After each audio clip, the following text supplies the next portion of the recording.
You are live. Good luck. Thanks. Hello, everyone. Welcome back to Questing for Glory, Hope, and Healing. We're here to support NAMI, the National Alliance on Mental Illness. If you're watching our stream right now and want to share on social media, please use the hashtag QFGHH along with NAMI's hashtag of hashtag not alone. We're almost in the home stretch here. You still have time to get bids in for this next run. We have a rolling bid incentive to choose the ending. So with that, I'm going to hand it over to Range. Hey everybody, my name is Range, and this is All Quest Star Wars Knights of the Old Republic. A little bit about me, I started running this game 8 months ago in March with the category No Major Glitches, and then I eventually just learned every category and helped to make this new route for this category. And with me on commentary, I got the one and only Indy Kenobi. I'll let him introduce himself. Hello everyone, I'm Indy Kenobi. I started running this game, 5 years ago. I did the initial route and run for this category, so I know a little bit about it, but the route has changed quite a bit. So my goal is to help you understand what's going on as much as possible.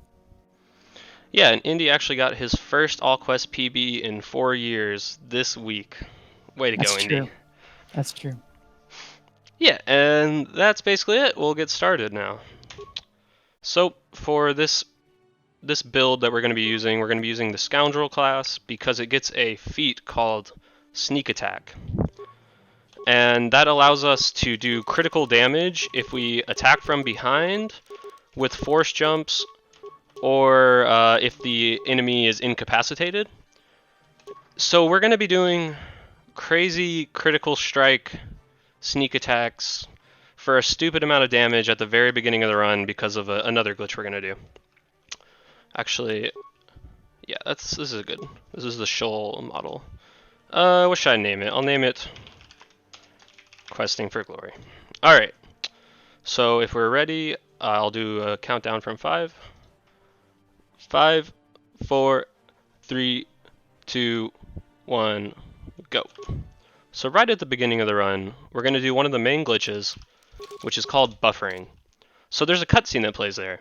So I spam quick saves, which delay cutscenes, and then I manually load the quick save, and it cancels the cutscene. It's pretty simple actually, and we'll be doing that a ton. Another thing we're doing right now is open buffering. So instead of canceling the cutscene, we delay it, and we overlay it on top of using security on the door, which saves a couple seconds because we get to do 2 things at once. Here we're just doing a little micro to kill the Sith. And now we're going to do a crazy glitch called Displaced Loading Zone. I'll let Indy explain that. Yeah, so the basic idea of a displaced loading zone is by getting our Y coordinate to be exactly lined up with the edge of a loading zone, we can enter that loading zone from across the map. So you can see we skipped the entire first segment here. And now we're doing a second glitch called a Hotshot, which the short form is it allows us to warp back to the previous module we were in. And we're going to do the same DLZ we did before. And the reason we do that Hotshot is because when you first start in the first module, your character is actually invincible. Their HP cannot drop below 1 HP. And by warping back and going through that loading zone a second time, we retain that invincibility for the entire run. Yeah, so short story, we're now invincible. Yes. Easy game. And that's only the beginning. Yeah. So that was all micro stuff there. What were you saying? In the first 5 minutes, we're going to see pretty much all of the major glitches that occur in this run. The next one coming up is a fake level up, also known as a flu. Yeah, and I just did just a short glitch right there called an anywhere menu glitch, and it lets us break out of cutscenes and saves a couple seconds. We'll talk more about AMG later because it has many applications. The fake level up essentially allows us to replace one level with a later level. And the main utility of this is to allow us to get a lot of skills early, but also to get certain feats early. And so what we're going to do now is use the anywhere menu glitch to allow ourselves to swap characters while we're leveling up. And this essentially tricks the game into thinking that we can level up as much as we want. So we're going to replace level 2 with level 17. And that's going to allow us to get sneak attack 9, which is the highest level of sneak attack, which will add on average something like 20 or 30 damage when the enemy is unaware of us or incapacitated. And also Master 2-weapon fighting, which really improves our chances to hit when wielding 2 weapons. The type of fake level up that Range is doing right now is known as a slow flu, because we do not start on an attribute level. We have to re-trigger the menu glitch every time we want to level up once. So he's triggering a menu glitch using AMG 15 different times here until he gets to the level that he actually wants to keep, which is level 17, and then he'll just do that level up normally. Yep, right now. So the fake level up only keeps what you do on the last level up, which is why we stop at a specific level so we get sneak attack 9. Who are you? And now our main character can hit for like 100 or something crazy. It's enough. Yeah. Yeah. We're actually going to see another flu later on once we become a Jedi, but that's a little bit ahead of ourselves. Yeah, and we just did some quick shopping there to get a few credits. So right now we're going to go to the cantina just to collect some quests. Maybe we can talk about what like qualifies as the quest, like the rules of this category. Yeah, so this game has a journal where it keeps track of all the quests you've gotten, and if you look at the top left corner next to the mini-map, you can sometimes see a little green book flash up that updates quest information. There are 100 quests in this game that appear in the journal at some point. We are going to complete all of them. Sure. It doesn't matter how we complete them, as long as the journal thinks they're complete. Hi there. So that can range from like the main quests, which are, you know, defeat the bad guy, to win a game of Pazaak, which is our local version of blackjack. So there's a lot of small quests that'll go by pretty fast. There's a lot of larger quests that we'll spend some time on. But I'll try to point out the interesting quests as we go along. Range also just did the credit underflow glitch, where by opening a menu glitch, you can essentially buy below 0 credits, and that allows you to underflow your credits, and now we essentially can buy whatever we want. So we're now invincible, we have really high level feats, and we have infinite money. Ready. Car's not behaving. Yeah, but already 5 minutes in, you know, it's very broken. And that's how we want it to be. Right, Indy? Yeah. I tend to be more of a glitchless guy myself, so this run is going to get wild. If you think it's been wild already, it's going to get even more wild. So here we're activating solo mode. We're going to go buy some stims from the local clinic. And also collect 2 quests. Or I guess it's just 1. Stims are pretty important because, in particular, Adrenal Alacrity increases your movement speed, and before we get Force Speed, that's the quickest way to move around. So we're going to be using those quite a bit. Yep, we want to keep one active all the time. Yeah. The quest we just got, there's a Rakghoul disease which is plaguing Taris, which is the planet we're on right now. And that clinic person is looking for some Rakghoul serum to try and manufacture a cure that he can sell. His assistant wants us to sell it on the black market, and we're not exactly going to be a good during this run, so we're going to sell it on the black market because it's faster. Here, open buffering, Hey. and then AMG to save load out of a cutscene. Yes. And we're collecting a bounty. Yeah, one of the main applications of Anywhere menu glitch is the ability to retain control during cutscenes. A lot of times we just use that to skip cutscenes, but sometimes we can also use it to do other things during cutscenes, such as the glitch you just saw, which is called the Gather Your Party warp. Normally, you have to have your party with you to go from one module to the next in this game, and if you don't, there will be a little pop-up that says you must gather your party before venturing forth. But by using AMG, we can actually run around while that pop-up is active and switch party members. And the way that pop-up actually works is it warps you to a position in front of the nearest loading zone you're at. So normally that just puts you back at the loading zone you tried to go through. But by swapping to a different character, we can actually warp across the map to the nearest loading zone. Yes? No problem. Yep, we're going to be doing that a lot. We're collecting more bounties. There's 4 bounty quests on Taris. 5, actually. There's 5 bounty quests on Taris. So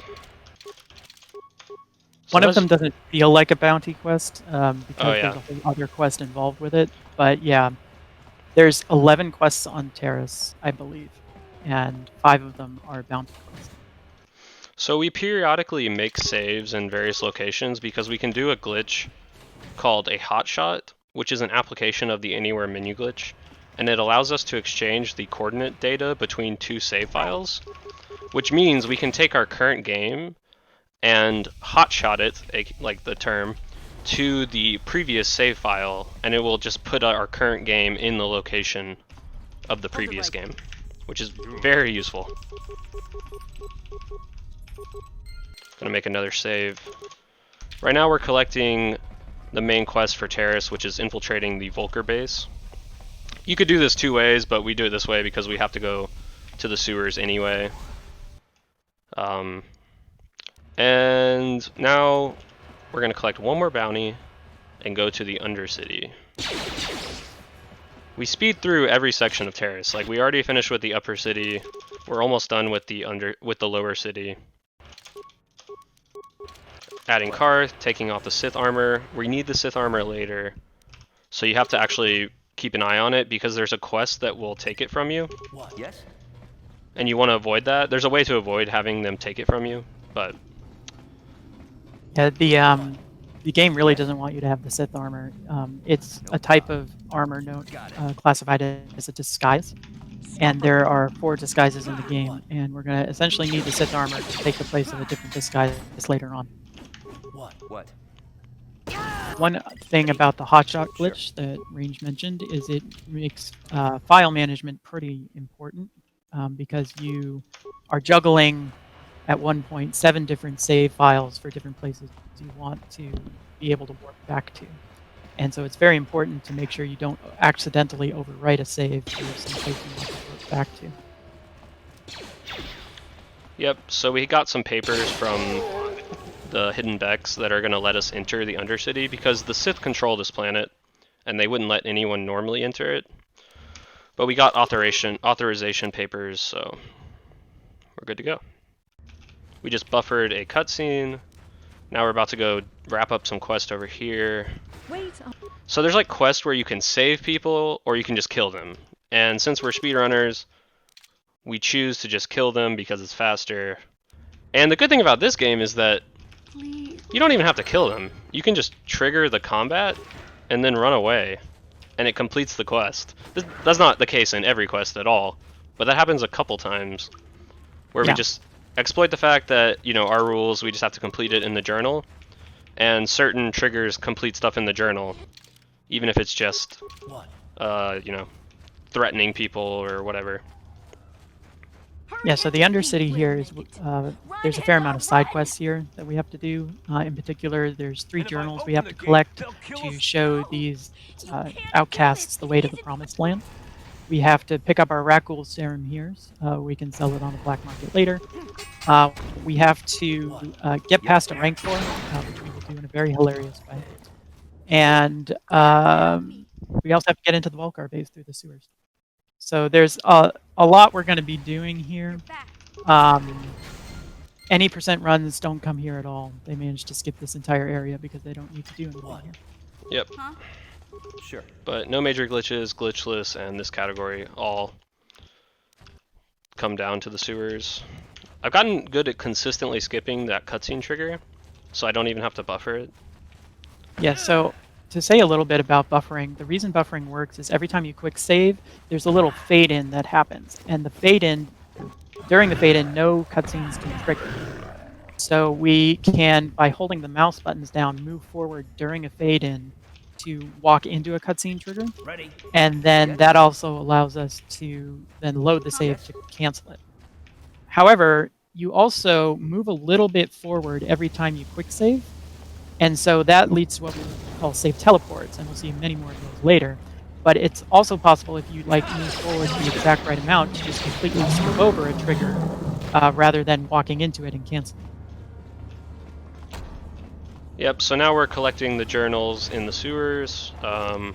We're invincible, so the only thing we want to worry about is not letting Mission die too early. Eventually we don't care if she dies, but right now it would be bad. Because we use the party members to help micromanage movement and actions and whatnot. Right now we're rescuing Zalbar, Mission's Wookiee companion. Zalbar does not really play a role in this run. Yeah, Zalbar has some quest on Kashyyyk, but wow. You won't be. Please work. Okay. Now we're So going this- to gather party warp again. Yeah, that when one of your party members in combat and the other one's trying to trigger something, it can sometimes take a little time to work. Yeah. Make a save. We just stop in this area of the sewers for just a second because we're gonna hotshot back there, but we have to go turn in a quest first. Now you're gonna see the first instance of save teleporting. Mission doesn't have an alacrity active, which means her movement is slower, which actually makes your save teleports faster. Sure. It's kind of weird. I should also point out that we time runs by without loads. We have a load removal tool, a live split. And so anytime you see a saving or loading screen, the timer isn't running. So save teleports are good not only because they warp you forward a little bit, but also because while you're saving, the timer's not running. Yeah, and the reason we use in-game time mostly is because loads have variable lengths and they're not consistent. It's an imperfect method. Unfortunately, the way this game developed, I just feel like we don't really have a great method to, because nowadays saves are so integral in doing glitches that it becomes a more gray area of whether we should do RTA or in-game time. But it eliminates variance because loads can really change length, and so we have a Hardware load can remover. really affect loads. Yes, and hardware, it's like a hardware thing, so that's why we use in-game time. So Range is about to do a hot shot here, I believe. So to explain a little bit more about what happens with a hot shot, one of the things you can do with an anywhere menu glitch is open a menu over another menu. And so what a hot shot does is open the save game menu behind the main menu. And we're able to select files in both the save menu and the main menu simultaneously and sort of combine the data from the save we want to go to with the save we currently have. So we're actually, when it goes back to the main menu, it's important to keep in mind that we're actually menuing in two different menus at once, one of which we can't see. Yep, the anywhere menu glitch, it's pretty crazy. Allows us to overlay multiple menus. It's nuts. The anywhere menu glitch was found by Lane DeBello. Hotshotting was found by HotshotWire. This game has gotten a ton of crazy glitches in the last few months, so. Yeah, even like before I joined, the last year and a half or 2 years, there's been a lot, and then even in the last 6 months, there's been a lot of crazy stuff. Like we skip a large segment of the final boss now that we never were able to, which is great. I want to point out there that Range just ran by the Rancor. That Rancor has a property that he automatically one-shots you, but the property we have of our HP never going below 1 overrides that. And the same is true with the turrets that we just ran by to get to the Volcar garage here. Now we're going to do a sequence of hot shots, and you can explain coordinate warps, I guess? Yeah, so another property of hotshots is if you perform a hotshot with party members in your party, their coordinates are maintained when we go to a new module. So what Range is going to do here is he's going to position Mission and Zalbar in a specific spot and then do a hotshot back to the Volcar garage. That's going to put Zalbar right next to the Swoop accelerator that we're supposed to get, and it's going to put Mission next to a strong box, which has a lot of credits and good stuff in it. So we're going to have Mission loot the strong box here, and we're going to have Zalbar get the Swoop accelerator. Simple. Yep, Here's and Mission. the Swoop accelerator is the main quest for this part. There's Zalbar. Then we do an anywhere menu glitch to break out of a cutscene, save, and load, which cancels the cutscene, but also finishes the quest because we let the trigger happen before we canceled it. That's the wrong save. There we go. And now, rather than running out of the Volcar base, we're going to hotshot back to the hidden Beck base where we made a save before and just turn in the Swoop accelerator to the hidden Becks. And that's going to get us to the Swoop track where we can do, well, some interesting Swoop racing to rescue Bastila. Yeah, so we're about to do Swoop races. Normally you have to win 2 races, but we do a glitch to purposely fail 3 races in a rapid succession, and that makes you only have to do 1 race, and it's actually faster than doing 2 races. So you're about to see that. It's faster to fail 3 races than it is to win 1. Yeah. So I have some donations to read. Is this a good time? I think Yeah, this is it actually a good is. time now. Yeah, Okay, because it's great. auto-scroller. Yay. Hooray! So we have $40 from Dance Dad. He says, Dance Dad owes money for meteors. Let's get all the characters involved with Final Fantasy VI. Keep on grooving all and stay safe. I have 71.29 from Oppo. Let's even that out. Help Nami and ride this wave till the end. Also, let's make this 100% finale to get more for Nami. So those last 2 were to upgrade the run, the Final Fantasy VI run to 100% characters. We also have $100 from Tyrific. Thank you, Questing for Glory and RPG Limit Break, for all you do. It's great to see that people's kindness and charity continue through these difficult times. I also have $20 from BFK. Kiss from France and thank you for all. And I never took French in high school. I took German, so I'm going to butcher this. Gardez la pêche.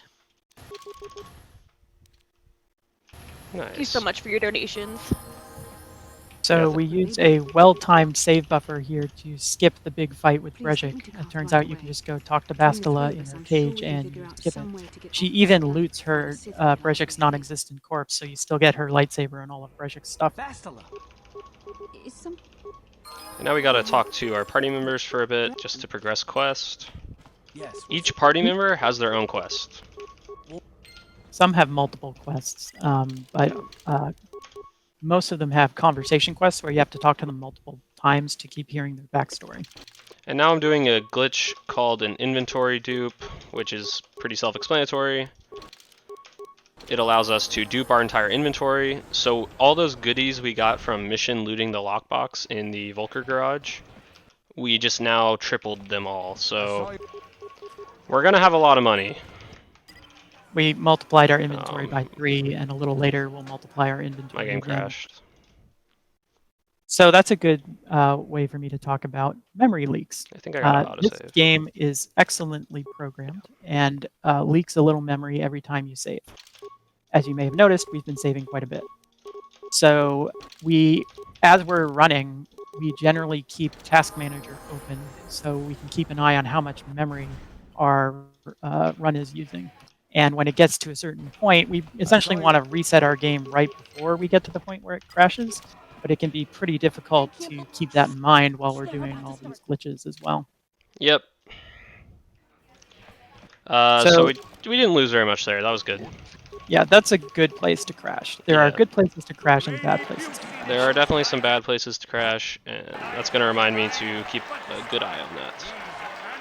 So the Duel Ring is one of the major side quests on Taris. You have to fight 5 different rounds in the Duel Ring and then participate in an illegal deathmatch. We use AMG, as you saw, to sneak up behind our opponents and honorably stab them in the back. Yeah, so we AMG, and then we can free look to cut out of the cutscene, and we have to wait till the NPC turns hostile. And so we just wait, we sneak up behind them to close the distance, because otherwise you start like 20 feet away from them or whatever. And it's a nice little optimization that saves probably like 4 seconds each time. Maybe a little less. It also allows us to get sneak attack damage on our first hit. Yep. And so as long as we connect with our first hit, we can one-shot most of these duelists. Even though we don't have the best build. Yeah, it's a kind of gimmicky build, but it becomes stronger when we get force jumps, because for some reason force jumps act as if they're always a sneak attack. Well, I wouldn't expect a Jedi flying out of nowhere, would you? True. Good point. Seems pretty sneaky to me. It is sneaky, but sometimes it's very brazen. Oh man, this is the worst fight. So Marl is a cagey veteran who still knows how to show the young kids a Yikes. trick or two. Alright. I identify with Marl a lot. He can stun you, as you can see. This is He's the probably the hardest fight in the duel ring, except for Bengal. yeah. He's one of the harder fights, and he can actually. So a weird property of the duel arena is that since in these you're not allowed to die in the duel arena because they're not to the death. It means that our immortality doesn't work because since we're not programmed to drop below 1 HP inside the duel arena anyway, like you lose the fight when you get to 1 HP. So for these few fights, we're actually not immortal, like effectively. So we try to get these sneak attacks to make it as easy as possible. Unfortunately, Marl is just a crafty lad. All right. There's two reasons we're doing this whole duel ring sequence. We just defeated Twitch, which is fun, but also completes the duel ring quest. But then we also have to finish the duel ring quest in order for Bendak's Starkiller to challenge us to a death match.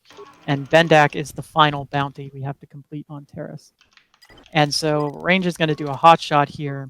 One important feature of a hot shot is it actually reverts your character's properties to what they were the last time they were in the module you're warping to. And so the last time we were in this module, we were invincible. So now that we've done that hot shot, we are now invincible again.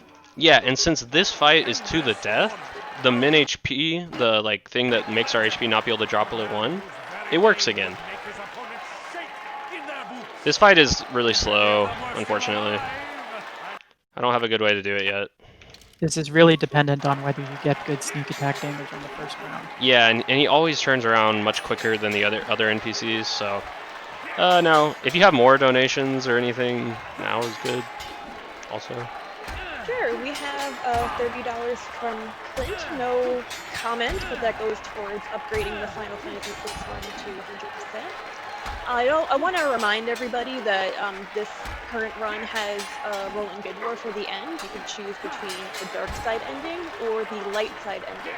Right now, dark side is winning with $160 and light side has $135. We also haven't met our incentive yet to Hexaplus the Train in Final Fantasy VI. And we have plenty of names that we can use for the characters, so be sure to check out the site and send your donations in. Nice. Okay, so we finally beat Bendak. If you want to make Range ad-lib a little bit, you should vote for dark side ending. We do light side ending because it's faster. So dark side ending could be entertaining. That's all I'll say about that. Yeah. Dark side ending, it's going to be a little bit of winging it. It's really not very much different at all, though, so it won't be actually a problem, but we just always do light side ending, so... But that being said, you know, go light side. Also, the fight against evil. I mean, we like to be good, right? Sometimes.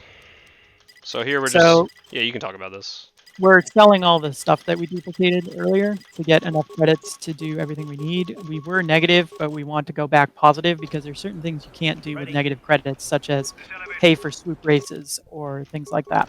So we've just sold a bunch of stuff, and by using Karth to interact with that elevator, we cause a conversation that warps our entire party over to that elevator. And now we're going to use T3, who we just bought, who, to be fair, we only buy because there's a quest associated with buying him. We're going to use him to enter the Sith base here and take out the Sith governor. We are going to be done with Taris in about 3 minutes. This didn't go well. That's fine. Sometimes T3 spawns like in a weird place to do the save teleports, but that's neither here nor there. We're starting to see save teleports as a main form of movement here. Save teleports get stronger the further we go into the game because the size of our save file gets bigger the more modules we visit. And so we're at a point here on Taris where we've visited enough places where safe teleporting is a little bit better than running around in the galaxy. It means Range has to keep a pretty close eye on his memory, but it does help with movement. What? Just had a weird black screen happen. I don't know if you saw that. I did see that. Ready? This Okay. game is haunted, basically. We got the stun. The governor can be very RNG heavy, but because T3 was able to stun the governor with the stun ray, the governor's incapacitated, so we get sneak attack damage, which makes that fight very straightforward. But T3 only has about a 25% chance to stun each time he uses the stun ray. And now that we've looted the governor to get the launch codes to escape Taris, we're heading back to the cantina with a hotshot. And we're going to reset for memory leaks, it looks like. Yep. I was at 1400. So if you remember Davik's estate, that's the last area on Taris, and it's a pretty long area. We are going to finish it in about 5 seconds, so pay close attention. Gotta turn in a few more quests to Zax. Yeah, Zax is where you turn in all the bounty quests and the Rakul serum. This is our black market contact here. We're going to use AMG twice coming up. The first is to skip what is normally an unskippable cutscene, where Malak and his tenant Saul Kareth are talking about destroying Taris. So we use free look to skip to the end of that cutscene. And now we're going to use AMG here to keep control while Davik is showing us around his estate. And that's going to allow us to save when we're in the hangar with the Ebon Hawk, reload that save, and run straight to the Ebon Hawk and skip the entirety of Davik's estate. Yeah. Now we're on Dantooine. We also used a glitch here going to Dantooine called a map cutscene skip, where you open the map using the button in the top right corner and return to the Ebon Hawk, and that skips the entire sequence in between Taris and Dantooine, where there's some cutscenes and you have to shoot down some fighters and everything. So that's all gone. And now we're buying our main equipment for the run, as well as some Pazaak cards, because we want to have a better chance at winning Pazaak. Our main equipment is going to be Sanasiki's Blade and the CNS Strength Enhancer. We essentially, for combat, want to stack as much damage and strength together as we can. Just did a little hard buffer there to avoid a shortish conversation. Here we're going to open buffer the Jedi conversation, which open buffering causes cutscenes to behave differently sometimes. And in this case, it makes the text able to be skipped faster, and it saves a few seconds. It's kind of weird. I am sure you are already familiar with. So Dantooine is the beginning of the mid-game here. It's the first required planet, but once we get off Dantooine, we can go to any of 4 different planets. And we're essentially going to use hotshots to really mix it all together and create one big sort of creamy middle to the mid-game, as it were. Dantooine requires 2 trips due to what's known as the Gina Haradan side quests, which are a set of bounty side quests. So we're going to have to come back here later, and we used to have to do that by flying here with the Ebon Hawk, but with hotshots, we're just going to be able to warp back here. I wish you We're also about to do 2 tricks in a row. The first is montage skip. There's a minute-long montage of you learning the ways of the Force, and we're going to skip that by using the ways of the quick save. Ha!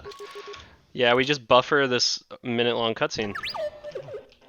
Become the fastest Jedi training in the world. Greeting. And then because we hotshot back to the cantina, we actually reverted our character state back to when we were level 2. And becoming a Jedi gives us an extra level. So we're going to have level 3 and level 4 here. Level 3 we're going to spend normally.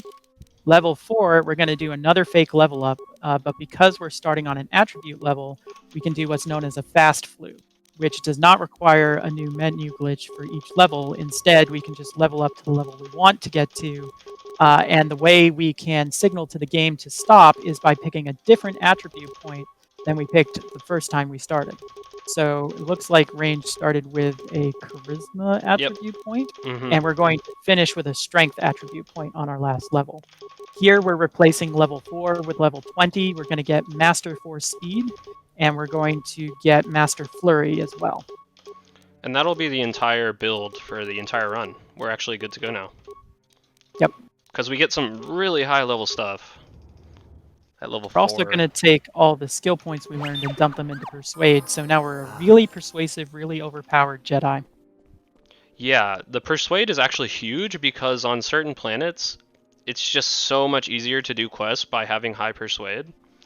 Like, so we're actually good to go with that as well. What? Also, about the build, Master Flurry gives us, because we'll be using 2 weapons here, Sonasiti's Blade and a lightsaber. We're going to be getting normally 3 attacks per round. Master Speed, however, adds 2 extra attacks per round to that, so we're going to have 5 attacks per round. And if the enemy is unaware of us, we get sneak attack damage on every single one of those 5 attacks that hit. And so really the only thing that can hold us back is if we miss. Yep. And there are certain enemies that are harder to hit, and that's really the only problems we have with combat in this game. In KOTOR 2, there's a kill blaster that we get access to. Unfortunately, there is no way to get access to the few kill blasters that exist in this game. Yet, at least. Yet. Wink wink. So a little bit about Dantooine here. Our main quest is to go try to deal with this fallen Jedi named Juhani, and then we're going to investigate some ruins. There are some side quests here. The first guy we just talked to, his daughter was killed by Mandalorians, and so we are going to help him take revenge because that's definitely a thing a Jedi would do. So we do this by killing this particular Mandalorian by sneaking up behind him during the cutscene. There are 3 other groups of Mandalorians that we'll have to take care of. The woman we talked to lost her droid and wants us to go find it, and that's a very strange side quest. One interesting consequence of our definition is this Twi'lek Jedi we're talking to wants us to solve a murder mystery, but we're just going to tell him we're too busy, and that completes the quest, so we're done. Yep. Only a couple quests in the game can be handled that way, where you just basically neglect them and they still get finished. Yeah. But I can think of I can think of 2. 3? Yeah, I can think of 3. Stowaway. HK. HK. Yeah. 4, 5. There we go. So, interesting story. I got a 150 in this game, but I messed up doing the droid quest and my run got invalidated. Feels bad. Yeah, so that's a quest that has 2 different outcomes. The droid is trying to destroy itself because it thinks its master has become too dependent on it. And the droid, if you destroy the droid and go back and tell the woman about it, you have to go talk to her again, where we find out that she's actually managing to adjust to her new droidless life. However, if you don't destroy the droid and send the droid back to the woman, you only have to talk to her once to complete the quest. Let's go. We one-shot Sharuk. That's So good. we're getting a little distance there for the force jump because that gives us our Sneak attack. Yep. yeah, that thing. And here we're buffering a fight, and then we're persuading Juhani to come back to come back home. Come back home, Juhani. It's actually kind of difficult at this point, although maybe not with this build. But Yep, we don't probably even not. have to fight her. And here we make some saves for hotshotting. And now we're going to hotshot back to the Jedi Enclave, because we did... The main quest for the Jedi was to redeem Juhani, and we did do that. I'll point out it's possible to kill Juhani there, but we can't do that because there are 2 quests associated with Juhani which we wouldn't trigger at all if we killed her. It is good. So if you want to see Juhani meet her end in this run, you should donate for the dark side ending. We have to talk to Karth even though he doesn't want to talk about it. Yeah. We added Karth there just to help progress his character quest along. All the time we're going to be juggling each of our party members' character quest. Some of them are handled differently than others for sure, and it's not too bad to keep track of. You basically just have to talk to them a lot. We made a hard save, I don't know if you noticed, we made a hard save in that sort of savannah area, and we're going to use that to come back quite a bit later to complete one of the bounty quests that isn't available yet. You want me to talk about door clipping? Sure. Yes. So, as you might imagine, doors are a mere suggestion. We're going to use a glitch here called a fast lane, which allows us to return to the Ebon Hawk from any location. It's an application of the Anywhere menu glitch that lets us bring the return to the Ebon Hawk pop up from one file to another. And then Range is going to get a particular angle here. He's going to return to the Ebon Hawk.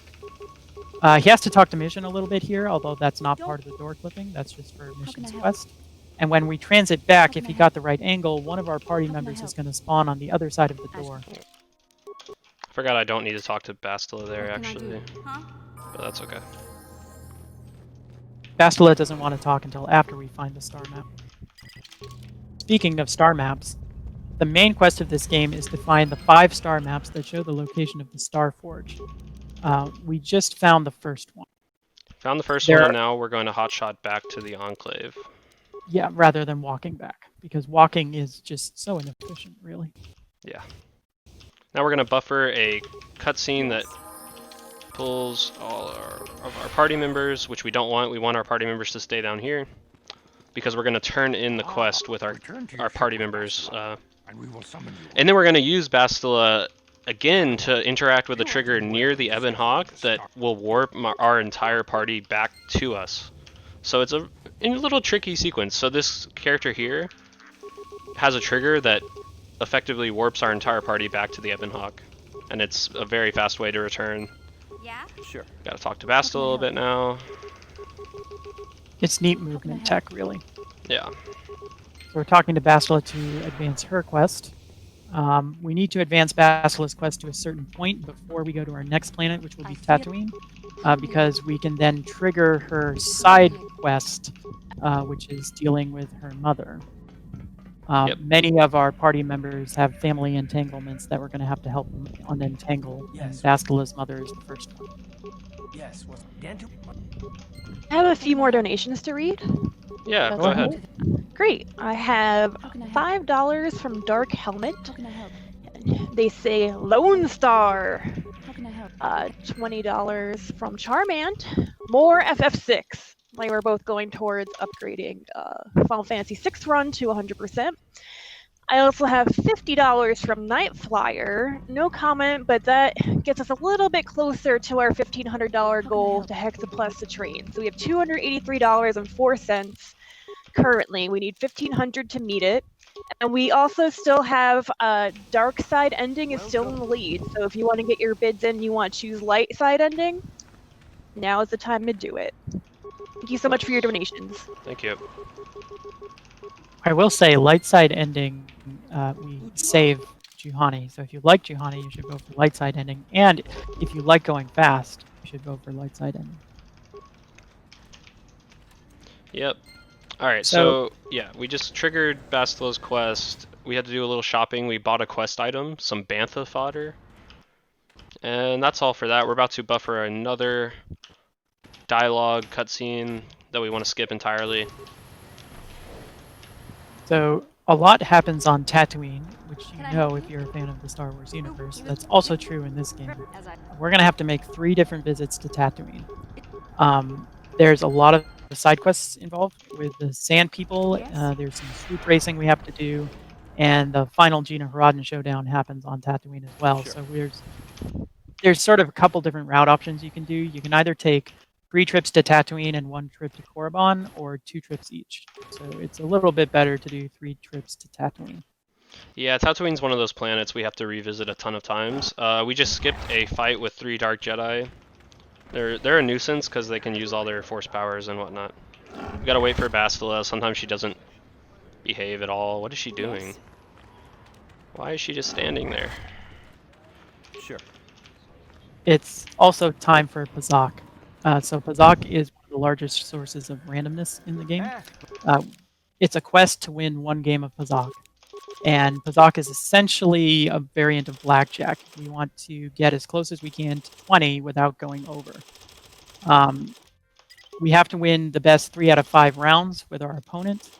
And we also have a little side deck of 4 cards, which we can use to sort of modify our total 4 times during a match. So we're gonna hope for good luck here.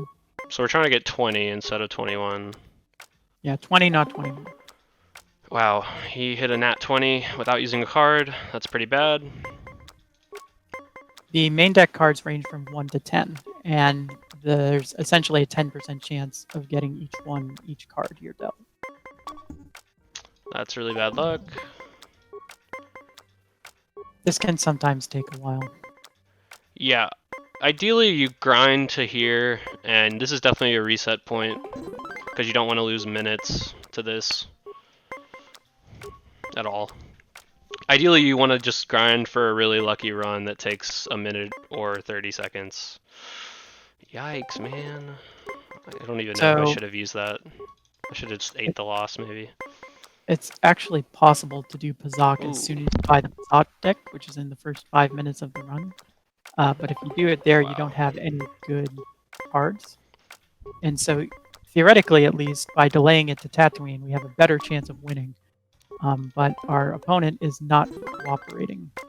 very Yeah, we're getting a well. little unlucky here, but now we have 2 wins, so we just need a little bit of luck, and we could definitely finish this off.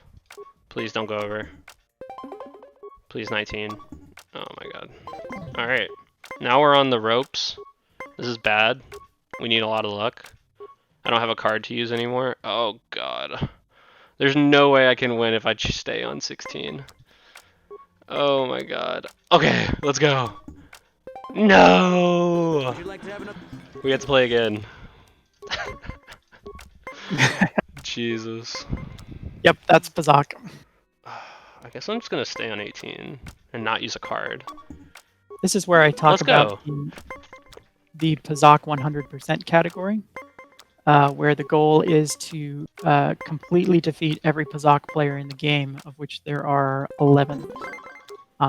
You don't actually have to beat the game, you just have to beat all the Pazaak players in the game, and that is currently the longest category in the game, except for Glitchless All Quests. It takes about 3 hours. This one's going much better. Alright, that wasn't great.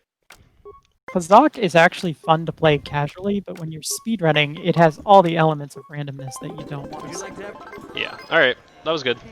Well, not really, but the second game was good. Hello. And a marathon second try is completely acceptable. Yeah. I'd probably reset over having to do that twice, but it's okay. So when I say completely defeat a Pazaak player, different Pazaak players will play you different amounts of time before giving you some sort of reward. So that's what I mean for the Pazaak 100. But back to All Quest, it's time for everyone's favorite party member. Yay! This is the only category which gets HK47 because we need the droid for a couple quests here. Yep, we just picked them up like that. Have a lot of money already. You can persuade the proprietor down to 2,500 credits, and we want to do that because we actually need some credits for the Swoop racing on Manaan, which is where we're headed next. We just picked up a quest. Yeah, talk to the Jawa. His clanmates have been kidnapped by Tusken Raiders. There's a couple quests here in the Dune Sea. This guy in between droids here has been trapped by his wife. Hey there. Yep. You can either save him by fixing the droids or just destroy him. Yeah, let him die. It's faster. So now save teleports are going to be used a lot because we're in a gigantic open desert and we have to cover a large distance. So I'm sorry for anyone Anyone, please. who does not like the flashing of the load screen, Saving. of the save screen. These Gamorreans ambush you to... I don't know what they're trying to They're do. kind You of just trying to persuade them- extort you or fight you. Yeah, you just persuade them that they're good, and they leave. Yeah. We have the high persuade, we tell them that they're smart, and they're like, oh, thanks. Alright, we'll leave you alone. So, an important thing just happened here. Normally, you can't enter the Eastern Dune Sea without a Dune Sea map, which you get either from the chieftain or from the Jawa that we just talked to. However, the trigger that prevents us from entering the Eastern Dune Sea can easily be buffered. And so we enter that loading zone from the back, and we're able to get the star map without discussing any Sand People related stuff. Since this is all quests, we're going to have to go back and do the Sand People storyline later, but it's more efficient to do that on the second trip to Tatooine. We're also supposed to fight some Sand People to escort these banthas, but by canceling that cutscene with AMG, we can skip all of this. Yeah, I forgot to. I've been messing around with skipping parts of this cutscene in the last week, and I forgot to do it. But it doesn't matter. This is the Crate Dragon. It is a quest to destroy the Crate Dragon, and we do it with a lot of explosives and some bantha bait. That's why we needed to buy the bantha farm. Yep, we lead the bantha over and get the Crate Dragon to come out. You can't skip that quest entirely, but you can move during the cutscene to. You can't skip that cutscene entirely, but you can move during it to position yourself closer to where you're trying to go after. But it's okay. We have two things to loot in here. There's the star map itself, but there's also the holocron that Basila's father had when Basila's father was eaten by said Crate Dragon. So that will help us complete Basila's side quest with her mother. So now we're going to hotshot back to the cantina, and that's to turn in Basila's mother's quest. And then we never come back to the cantina again. So we got to add Basila. Smash a lot. Remove Basila. Now on the way out, we're going to pick up the Gina Haradan questline, which are like the assassin mystery organization thing. I don't know. They say that they work in the shadows to maintain order in the Republic and ask you to take out a few targets who are threatening stability. These are given to you on Manaan, but they won't trigger until you talk to that particular NPC. And so we do that, and then we're heading out to Manaan, the ocean planet. Yep. In between, we have to progress Karth and Basila's quest even more, so that's what I'm about to do for the next minute. Yeah, so you have to talk to Bastila 11 different times and Karth 8 times, and we are at a point in the run where we can essentially reset their conversations by doing a save and a load. So we're just going to do that for a while. You'll know we're done when Bastila walks with us to a side room to have a private discussion. Yes. How can I help? I can note here that the length of Karth and Basila's quest varies based on the gender you pick for your character. We pick a male character for this run because it's a little bit faster to do Basila's romance quest rather than Karth's. How can I help? Also, now would be a good time for more donations if you have them. That I do. Thank you so much.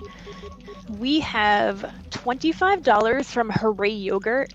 Daily reminder that POG stands for Passion Orange Guava. Also POG for Mog. I think that's an appropriate name for Mog. And then we have $10 from Chaos Drifter. When are we getting the routine added to all quests? May the force be with you on the run, and as always, go faster. Nice. So that $10 went toward Darkside ending, which brings our total up to $170, and light ending is still at $135.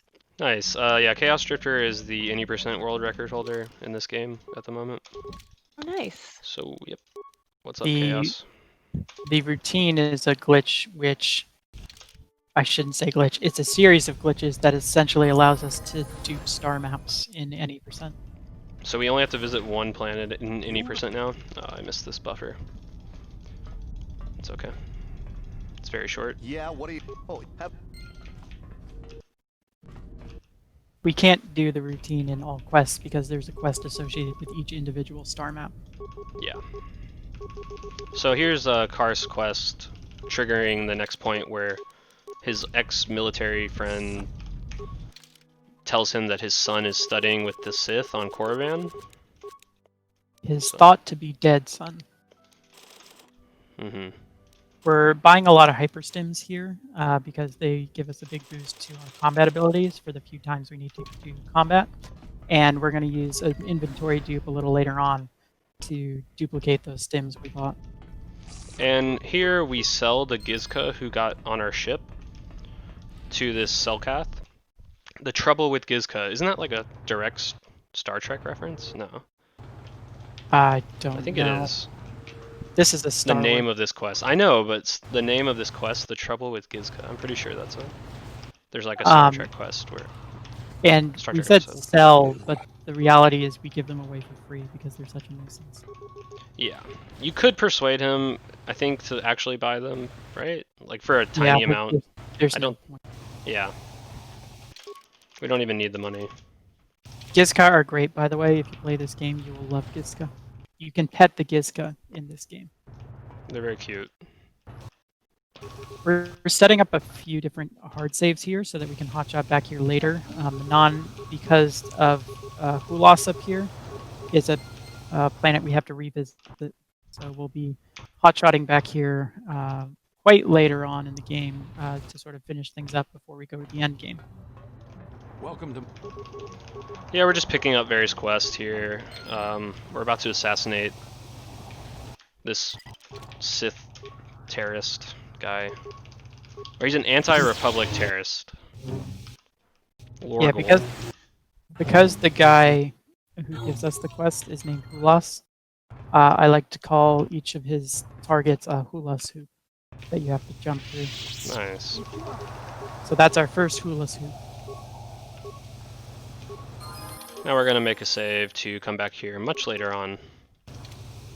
Yeah, the way the Jeaner Hodden work is there's 2 initial targets, and when you finish the first of those, he gives you 3 more.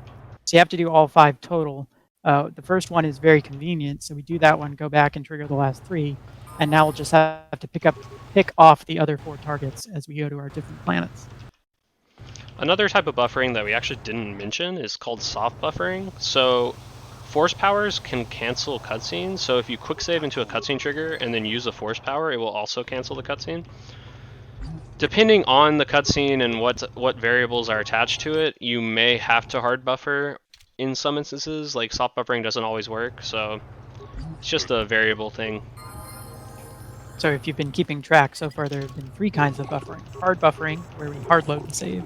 Soft buffering, where we use force power. And open buffering, where we don't cancel the cutscene, we just replace it with something else. Yeah. Buffering is one of the main glitches of this game, like one of the foundations of KOTOR speedrunning. There's also something called sonic buffering, which we'll see a little bit later, which only applies underwater. Yeah. So we got swoop races now. Manaan is one of the 3 swoop races, along with Taris, which we've already done, and Tatooine, which we'll do much later. Range is doing this with the do you really want to quit pop-up up, so that he can skip the sort of celebration cutscene after each round. So once again, this is what's called the anywhere menu glitch, and it allows us to overlay menus and break out of cutscenes and such.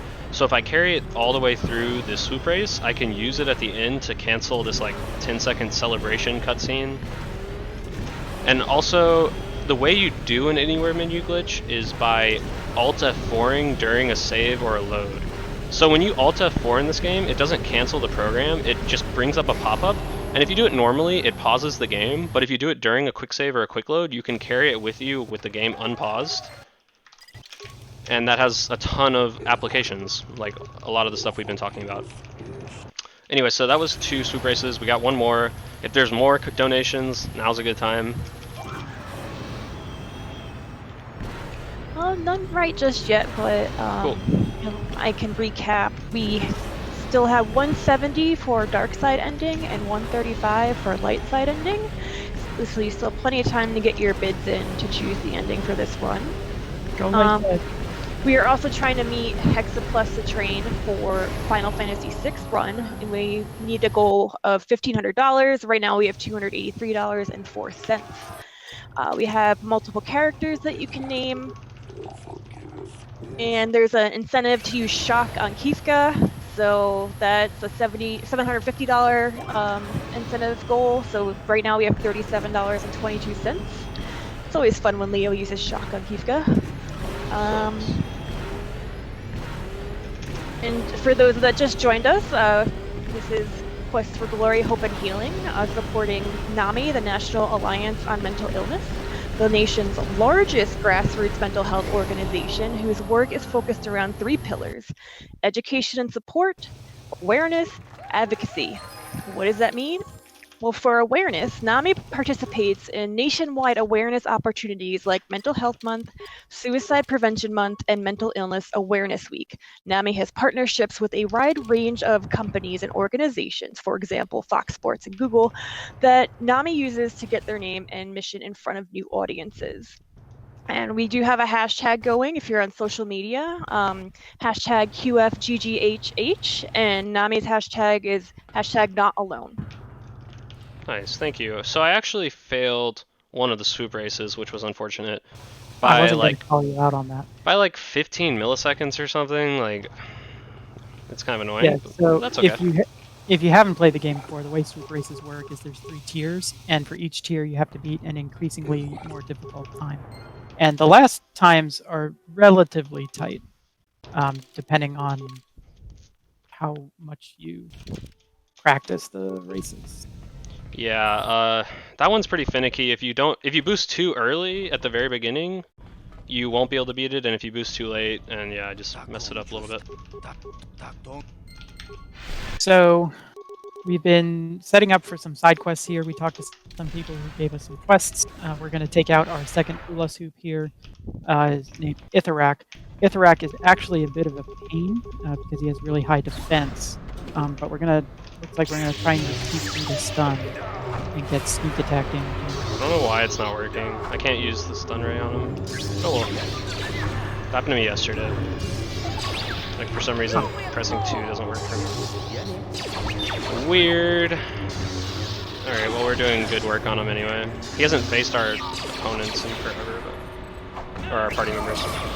We want our enemies to face party members because then it's treated as a sneak attack if we're attacking from the side or from behind. And that gives us a lot of extra damage. So we're going to enter the Sith base here and then make a save and come back much later because we're going to want to use a coordinate warp inside the Sith base. And so I don't actually know where range is going because there's kind of 2 options here. I'm going Dantooine. Alright, so we're going to go to Dantooine to finish off the last quests on Dantooine, which are our 3rd hula hoop, as well as turning in the quests for the droid and the Mandalorian Raiders. And we have to complete this game's Romeo and Juliet quest, known as the Sandro Macaulay feud. It's literally Romeo and Juliet, just Star Wars.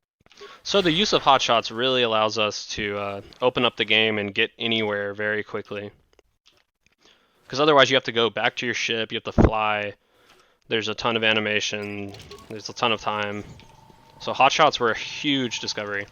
And here we're going to Anywhere menu glitch to break out of this long cutscene and move to our next destination while the cutscene's happening.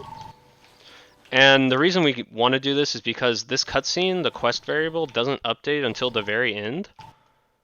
So we can't just outright cancel the cutscene, but we can move during it, and that's what we're going to do. I also do need to restart soon. I think I'm at 13. I should be able to wait till this cutscene's over and then restart.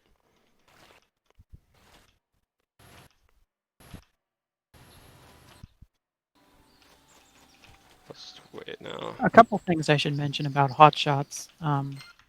There are a couple restrictions. The first is that you can't do what we call hotshotting forward. Essentially, you need to have already visited the module you want to warp to.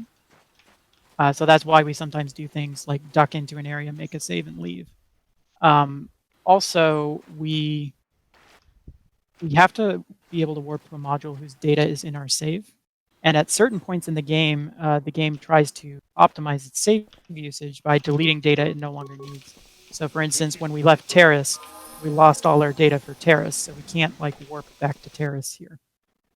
There's a couple other points where this happens, particularly Dantooine gets deleted after the Leviathan, and all of the mid-game is supposed to get deleted when you head to the unknown planet, which we actually skip. But then everything gets deleted when you go to Starforge.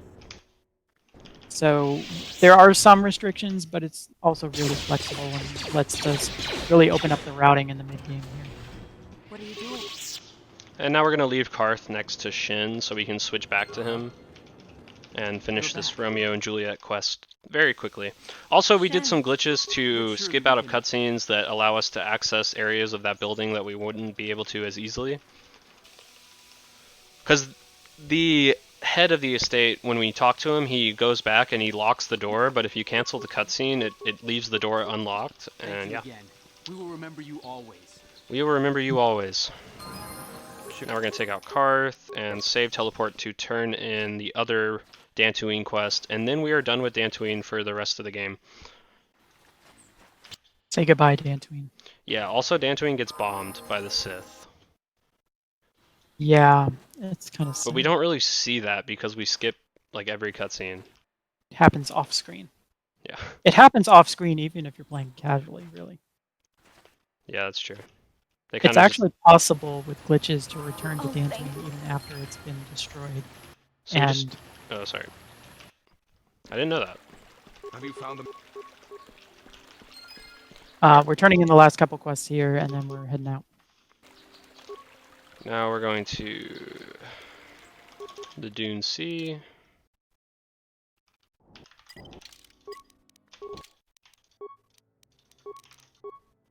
So we're going to go back to Tatooine for Tatooine 2. The main purpose of this visit is to deal with the Sand People. Yep, and we do it in a diplomatic way. We don't go Anakin on them. You actually have to do it diplomatically because of a quest called Worthy of History, where you can learn about the Sand People's heritage and traditions by giving them a Crate Dragon Pearl. That's one reason we do the star map before we do the Sand People, is because then we have the Pearl already, so we don't have to sort of backtrack. It also means we can't just kill the Sand People. We could kill them after we finish the quest, but there's no point because we're done there. Now we're collecting another Gina Haradan bounty type thing. Hula Hoop. Number 4, if you're keeping track. Yeah, so we AMG so we can break out of the cutscene early. Again, that's a common theme. So we're gonna move during the cutscene, and then you can actually cancel it, but I'll just wait till I get next to him. And we'll get. It's more fun to move during cutscenes. Yeah, it's a satisfying thing. Yeah, I don't know why my stun ray is not working. It's kind of weird. Sometimes your party members can get kind of glitched out. I've had runs before where Johanny won't move unless you're actively controlling him. So it's possible you just glitch T3 a little bit. Definitely. Now we're going to go enter the Sand People Enclave with HK because... Yeah, I'm going to. Okay. I was in combat, so I had to wait. Yeah, that'd be bad. Ooh, those were bad. Okay, we add HK, equip the Sand People clothing, which is a disguise. I can actually auto level up too, I guess. That's probably unnecessary.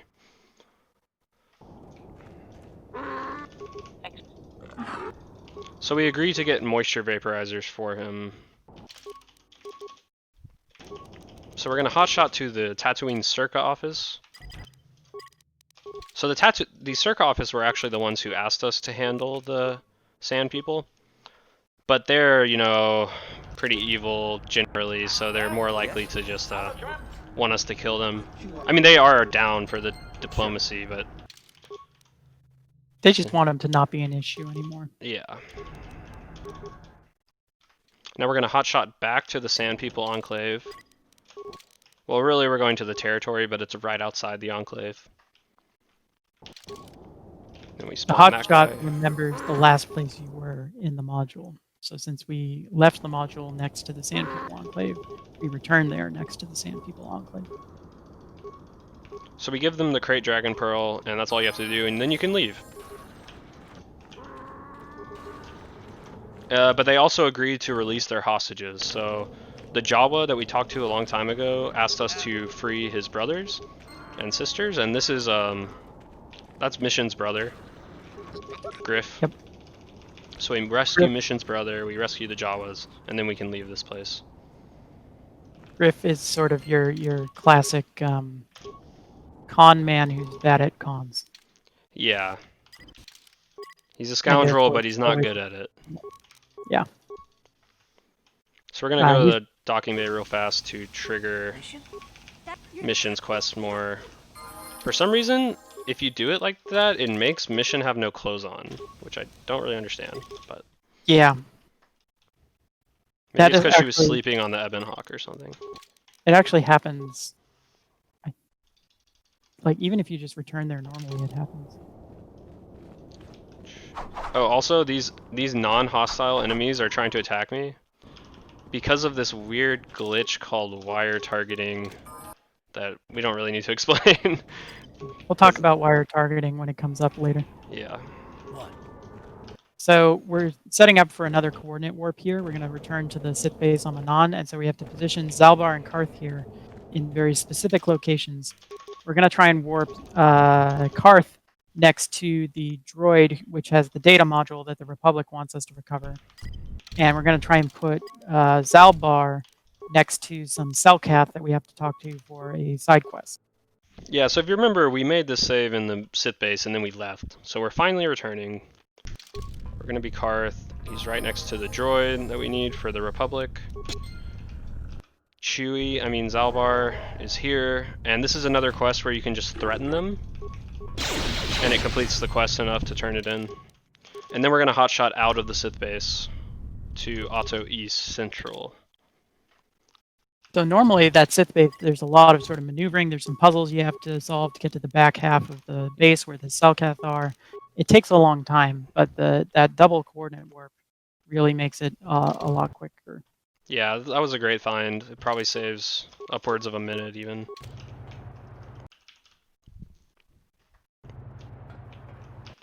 And we will just turn this in, I guess, now. I'm gonna use the Jinaharan strength stuff on Juhani, probably. I don't know, I didn't need to get it then. But it works. Have you met? Probably better to wait, actually. The gear that Hulas gives you for each of these hoops you're jumping through is actually really good. The gloves in particular give +4 strength, which is the second highest total in the game.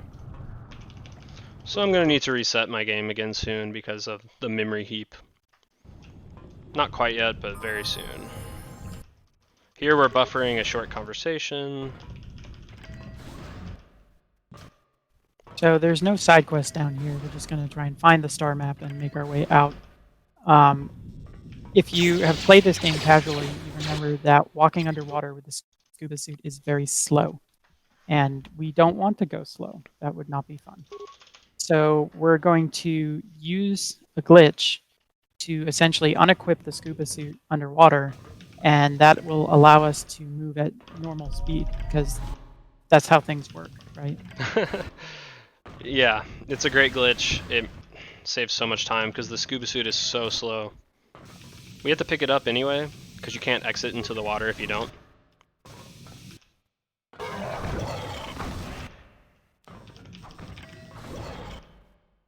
Just some more donations that I can read. Now is a good time. Well, Okay, great. Oh, do you want me to Let, wait? let me explain something real quick, and then you're good. Okay. So the glitch we're doing to take off the scuba suit is called a fast lane. And it's the same glitch we used to clip through the door on the Dantooine ruins. We're going to make a save and use a different save to get our return to the Ebon Hawk pop-up up. That lets us return to the Ebon Hawk, and then this is where we use the Sith armor, which replaces the scuba suit with a different disguise. so now we're wearing and- Sith armor underwater. Yes, and so we can run around and do everything else we need to do without worrying about our scuba suit. And okay, that's the... Actually, I'm gonna reload that. Yep, you're good to go. Great, thank you. I have $25 from Hooray Yogurt. Second daily reminder that POG stands for Passion Orange Guava. Also, let's get that FF6 100%. I have $30 from Eldova. What a great marathon. I love to discover great games through speedruns and rediscover some others through weird runs. Dark Souls 3 Randomizer was really memorable. Thanks to the runners, the staff, the commentators, the restreams, and a special thank you to the French restream when I followed a majority of the marathon. Thank you so much.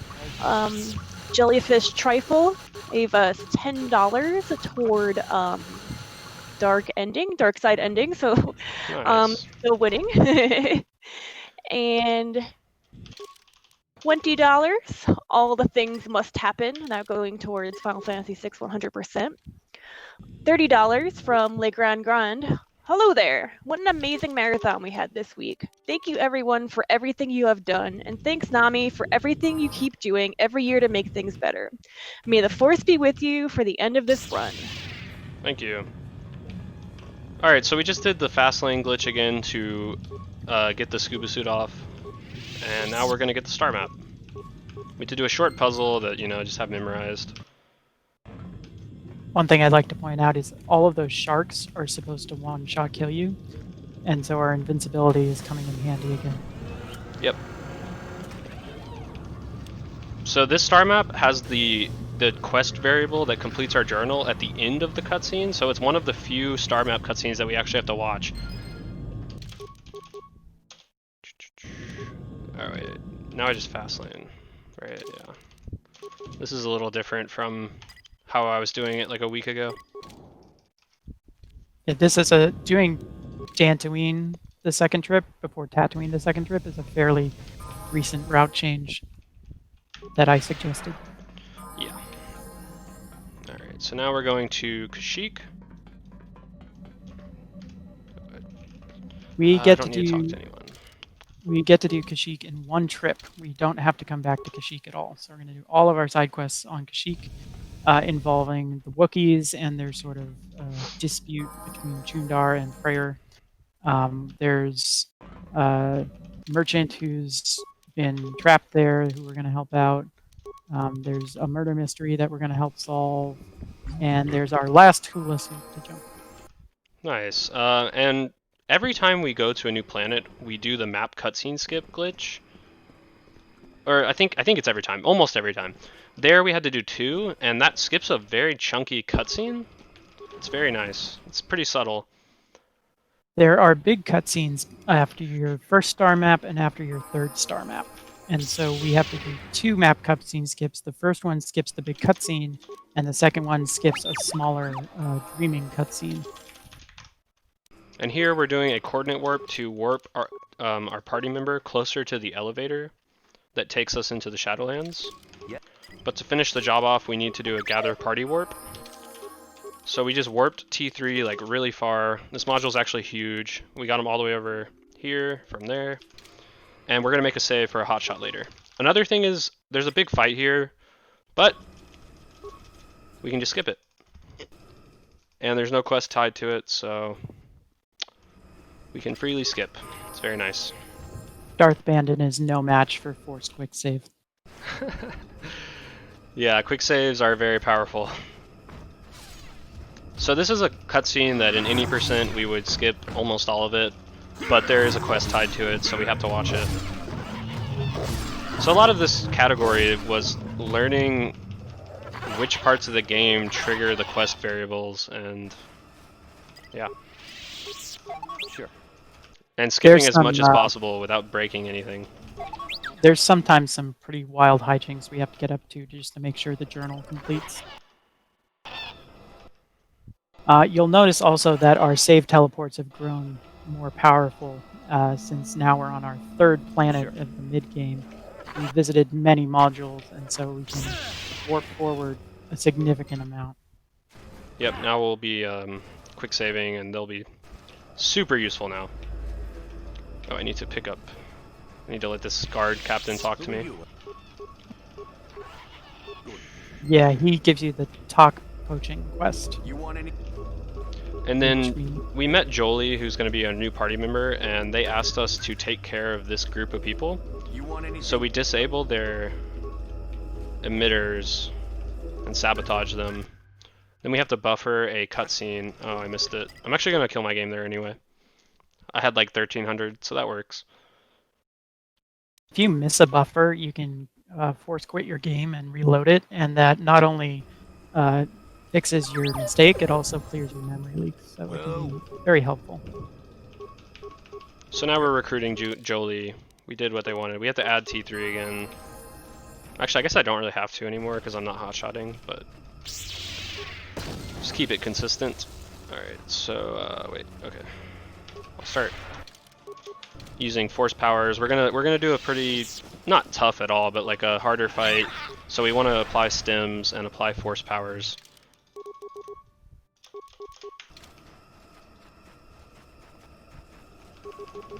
So this looks like a Wookiee, but it's actually a shapeshifter assassin who we are tasked with killing.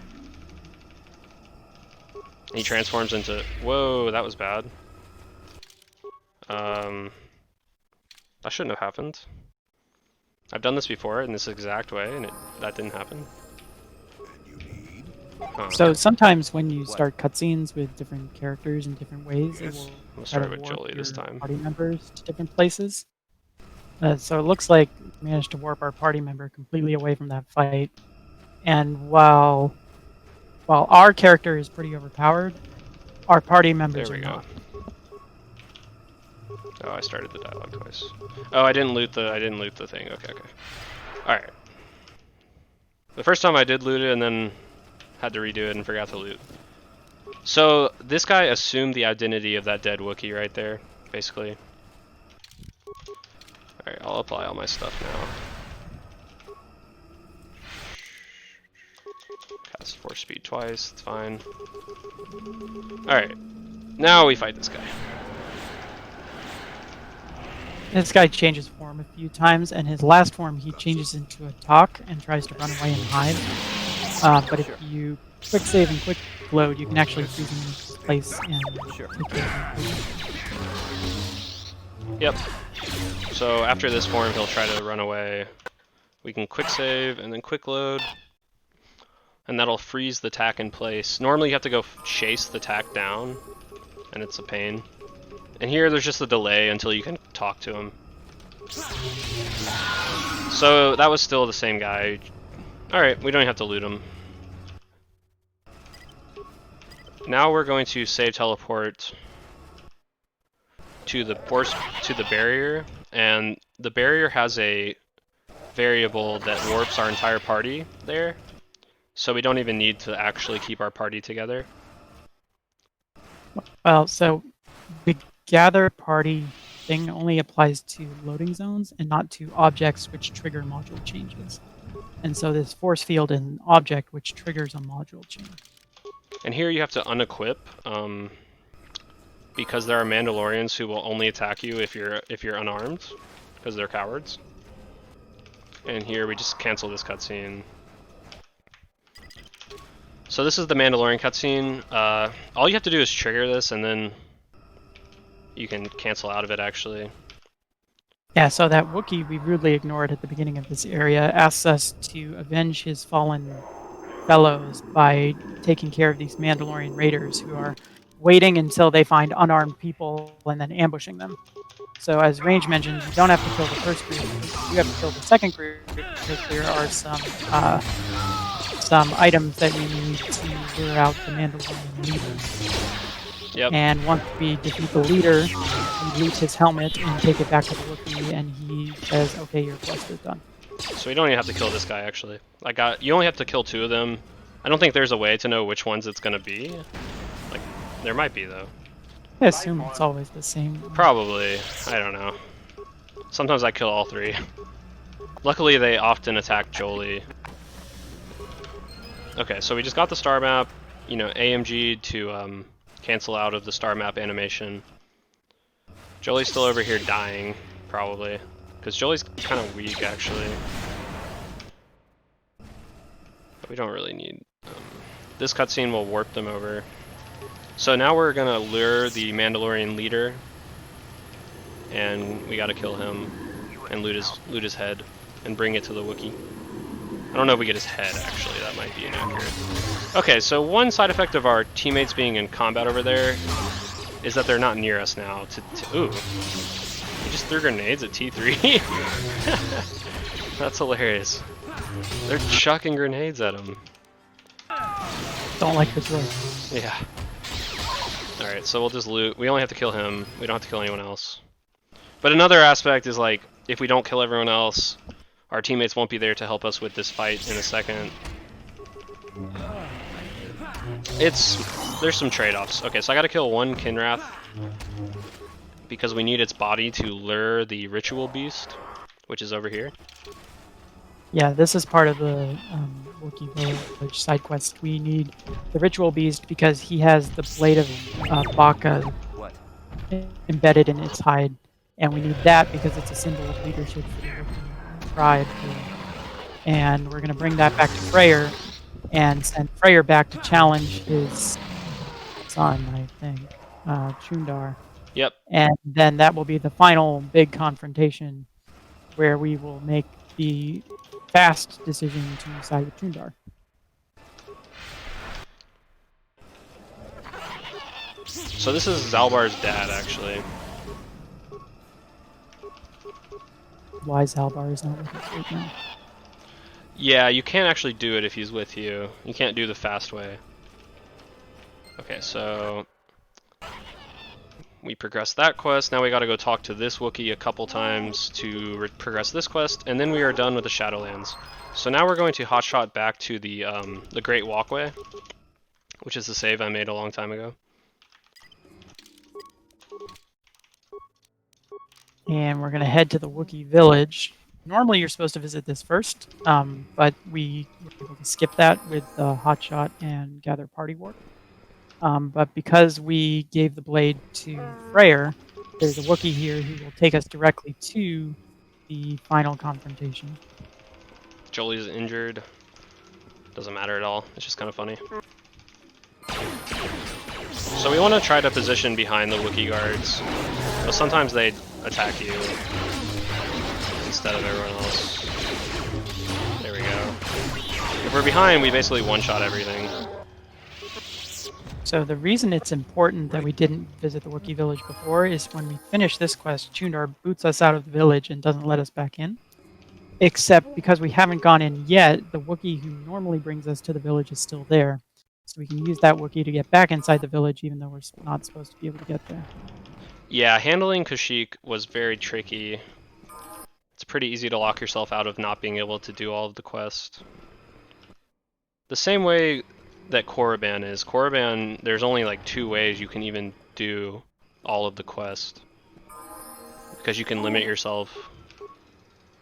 Yeah, so we'll talk more about Korriban when we get there, but there's essentially...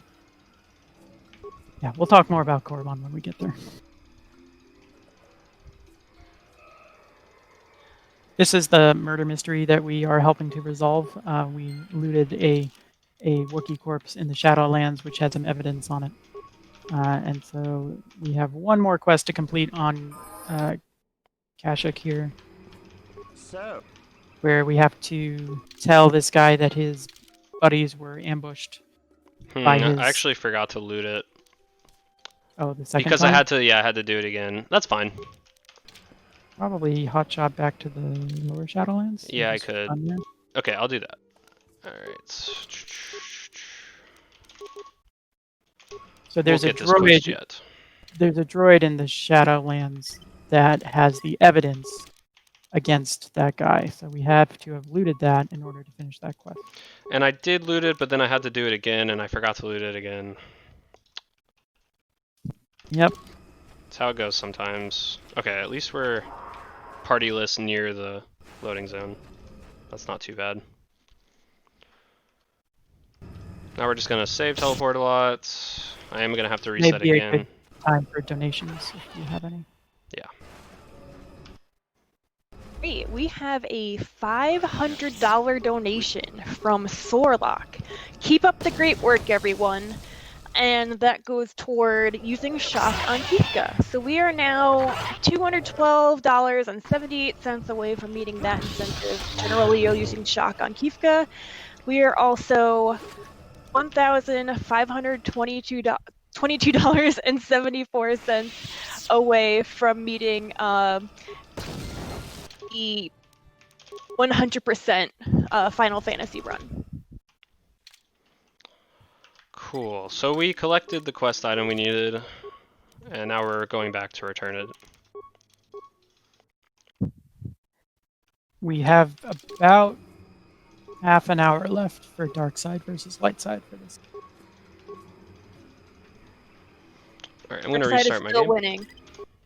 Yeah, that makes sense. Everyone likes At the least to dark me. side.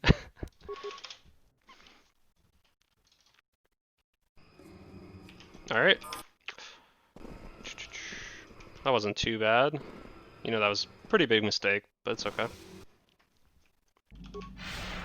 Finish the quest, that's all that matters. True. So we now have 4 of the 5 star maps. Zalbar here tells us that the stowaway that was on our ship disappeared, and that completes the quest without having to actually deal with our stowaway. So that's the second quest that we kind of just ignore, and it finishes anyway. It's the Leviathan. Alright, so we use AMG to free look during this cutscene, and that saves. I'm not sure exactly how much, but it skips part of the cutscene. My old mentor. Alright, so now this is the Leviathan. This is when you get abducted by Darth Malak. Carth, it has been far too long since we last spoke. So I see the recent months have not been the Leviathan is one of the most frustrating parts of the run because you're forced to bring Vastila and Karth with you. And they are very bad at following.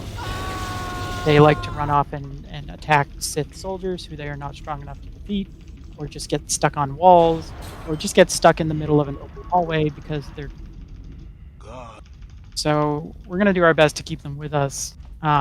First we have to get rescued by Jolie, though. Yeah, you can actually do an AMG to skip part of this, but it comes really quick. It's a small window. So now we're going to use Jolie to rescue our party. Gotta loot this data pad, this pass card. And I just reset, so we are good on memory. We're starting to reach the point of the run where our save teleports are actually a bit unwieldy. We'll start like bouncing off walls and things like that. So that can be fun to deal with sometimes. Yeah. If it gets too bad, we can actually apply force speed to make our save teleports a little less powerful, but more controllable.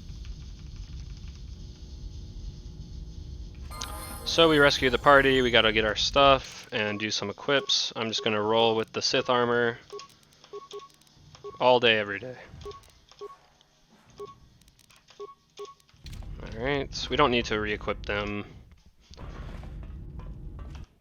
I mean, I don't know, maybe it would be worth, because during the Saul fight, if they could do a little bit more, that might be good, but I don't know. I've found that they're not particularly helpful, even if they're equipped.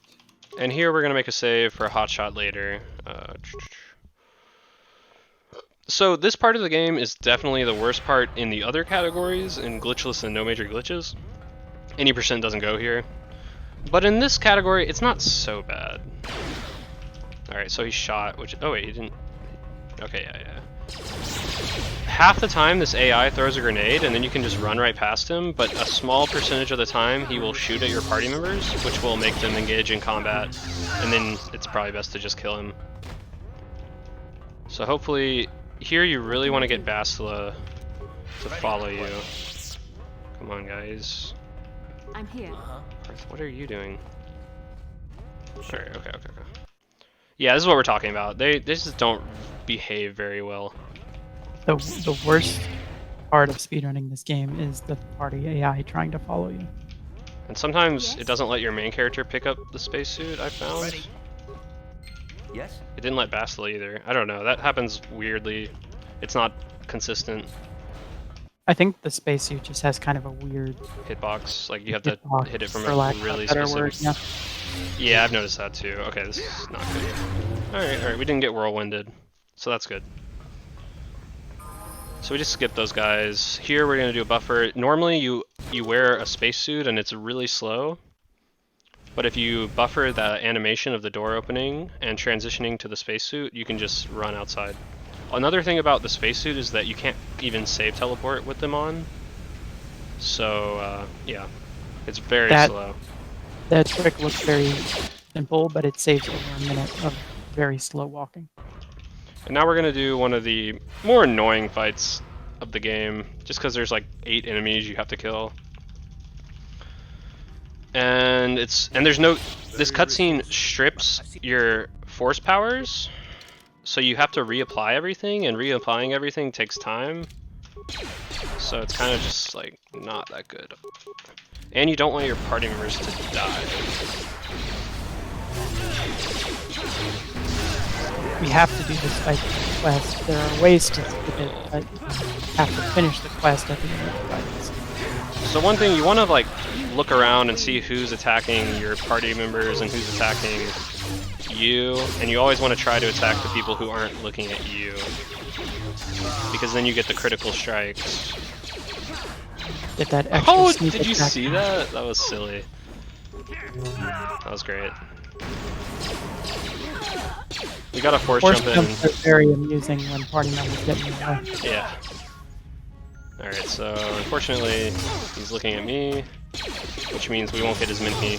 Luckily we do pretty good damage at this point no matter what, because we have Master Two-Hand and Master Flurry, even though I don't have Master Speed active. Yeah, so even without Master Speed, you still get 3 attacks per round. So it's So- not too bad. Here's a short cutscene that is tied to Karth's quest. And the Leviathan. Naked Karth. Half of this game, the main character and Karth are both naked, and I think that's comical. So now we're gonna hotshot back to the elevator. Yeah, there's supposed to be this whole sequence now where you're running out of the ship and there are a bunch of Sith coming at you, but you skip all that by using a hotshot. Yep, we hotshot back to the elevator, skip having to run a ton, and now we're on the next section of the ship. I'm here.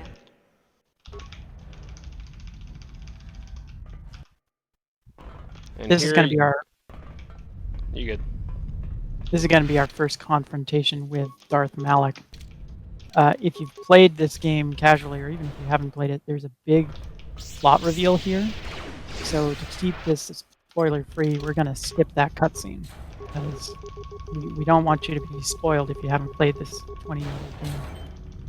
Yep, it's a really cool. We get to skip like 40 seconds or something. As soon as Karth goes down, you can quick save, quick load to skip that cutscene entirely and trigger the next dialogue. Alright, so now we're gonna fight Malak for the first time. We should have all our stuff active still, at least most of it. Yeah, oh, that's bad. So basically here, the only RNG is whether or not he chokes you.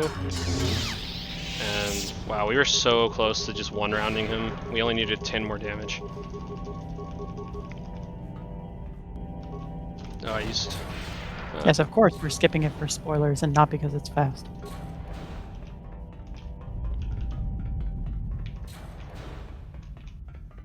He runs away, so you have to chase him. And despite the fact that you're clearly winning the duel, Bastila is going to intervene here.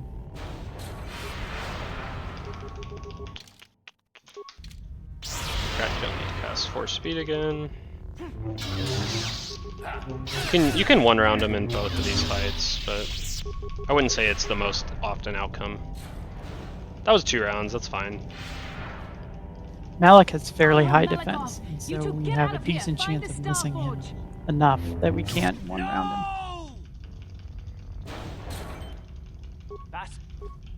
So, Bastila Yeah. sacrificed herself. That's the Leviathan. And now we're gonna do a little mini game where you just shoot the turret at some starfighters. Some... What are these ships called again? I don't even know. Sith fighters. Starfighters, true. At least that's what I call them. Yeah, I think that's right, actually. One Well, more. they're starfighters and they're from the Sith, so I call them Sith fighters. I'm imagining. Where is Bastila? What happened? So now we just mash. This conversation actually finishes HK's quest. I forgot to AMG this, but it's only a 2-second time loss. So after this, everyone realizes that you are you're not who you say you are. Does spoilers matter? Do spoilers matter? I don't even know. Your true identity has been revealed. There but we you will go. not reveal it here. How can So now you have to like talk to your party members, and they're like, "Whoa!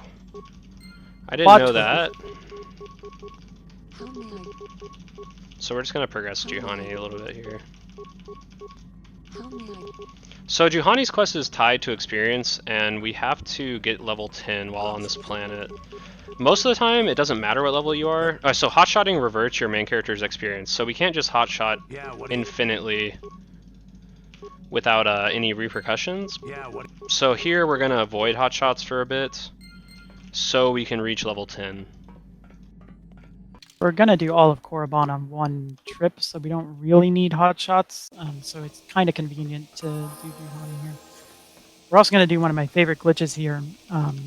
Candaris has a side quest where he has to confront one of his old comrades on Tatooine, but you can complete the quest right here if you quickly talk to him after talking to him the first time. Yeah, and if you miss this, you have to do it again for sure. You broke from the. I was so excited when I found this 4 years ago. Yeah, this is a great skip. Cool, I got it. Yeah, what? And you have to talk to Candaris twice. So you can see Joggy's the name Yeah, of that what do you- NPC. He's trying to walk away, but you're still talking to him, so he's like spinning around to talk to you as he's walking away. Yeah, you basically cheat the game by finishing his quest early. Alright, so we skipped that entirely. So we carried the AMG here to be able to cancel out of the couple cutscenes that happen while you're walking through this area. Here we pick up a quest to get some spice from our... So remember, the Ebon Hawk was Davik's ship. So Davik was a criminal mastermind. So, or maybe not a mastermind, but he was a criminal for sure. Excellent Brooklyn accent. Sorry, that wasn't excellent. No, But I it was tried.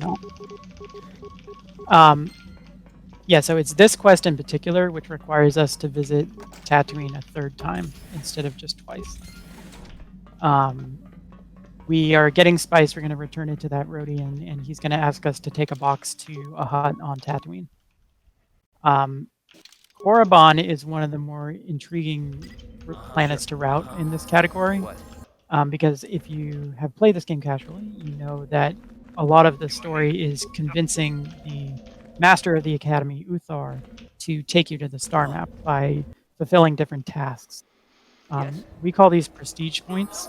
There's actually 10 different prestige points you can earn, tied to 9 different side quests. Some of these side quests only complete in the journal if you turn them in for prestige points, whereas others will complete whether you turn in the prestige point or not.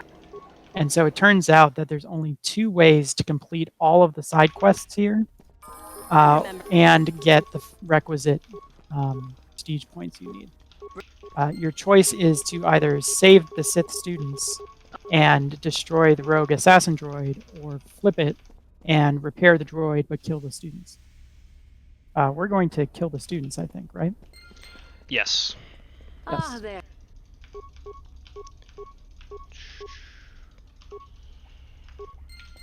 So we have to answer a lot of specific dialogue inputs for all these quests, so it requires...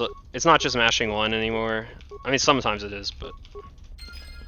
Like 90% of dialogues in this game, you can just mash 1 and it works, but that becomes more difficult.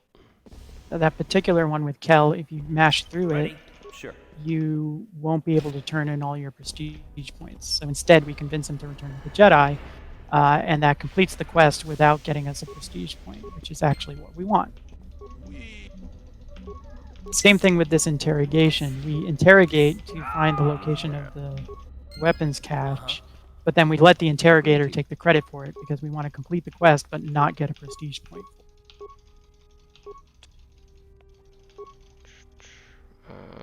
Okay. Alright, so now we're gonna turn off solo mode, and that's so Karth... We just switched where Karth and the main character were. And we want them to start convening again. There's a lot of little micro movement things you can do. Solo mode essentially lets you move your party members independently. And if you talk to an NPC, it will generally swap the party member you talk to them with your main character, wherever they are. So that's actually Dustel's That's actually Karth's son. His name's Dustil. So, I understand. and we're just progressing every quest as far as we can, because you have to be able to finish them all. So we We're have to talk to juggling her again. about 11 different quests at once right now. Yeah. Korriban is definitely one of the harder parts of the run to do fast. You know, I wouldn't say it's hard alone, but definitely requires a lot. I could have switched way long ago. Okay. So we just finished Karth's quest. We redeemed his son. I think you can end up... I think you can kill him. Like, you get Karth to kill him? I don't even know. You can do one of two things with Dustil. You can either redeem him or you can kill him. There's some wacky stuff that can happen if you do a dark side outcome there.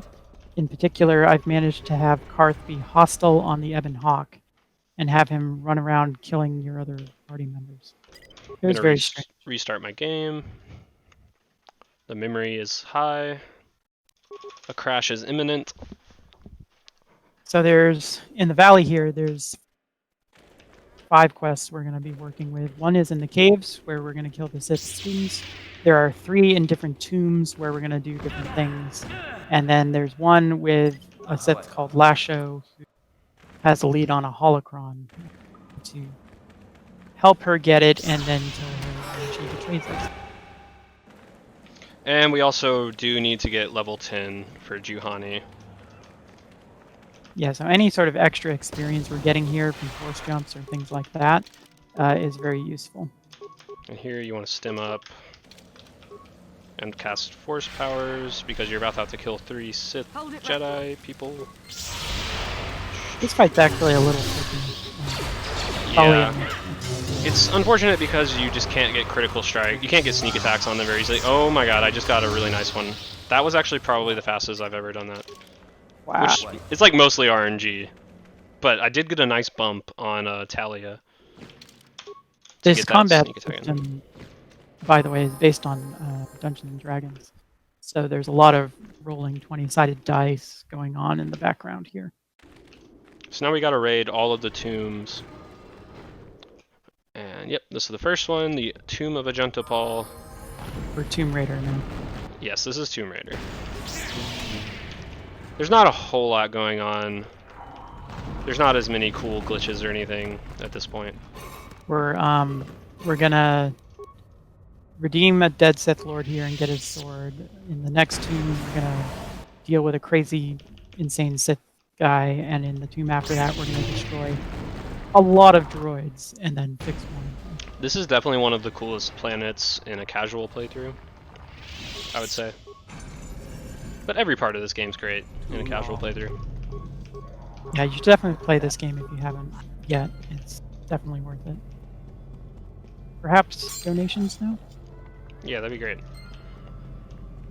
Yes. We have $50 from Hooray Yogurt. Thanks to all the people putting on such a great show for such a great charity. Mental illness is often a very hard thing to talk about. The healing begins with conversation, and this stream has been a wonderful conversation starter. Let's get that FF6 100% and bring this thing home. Also, POG stands for something. Thank you so much for your donation. Is it Paya Orange Guava? Nice. Alright, so now we're going to help Lashao kill these creatures. And then we're going to find this holocron, and she's going to be like, wait, I keep it to myself. And then we're going to be like, no, it's mine. And then we're going to kill her. Like, we're all arguing on who gains favor with the Sith Master. We're all competing. So we just one-shot her. Now we're going to go into the other tomb, the tomb of Tulak Horde. And if you're into Star Wars at all, I recommend reading about these Sith Lords because they're all really cool. They're all very powerful and evil.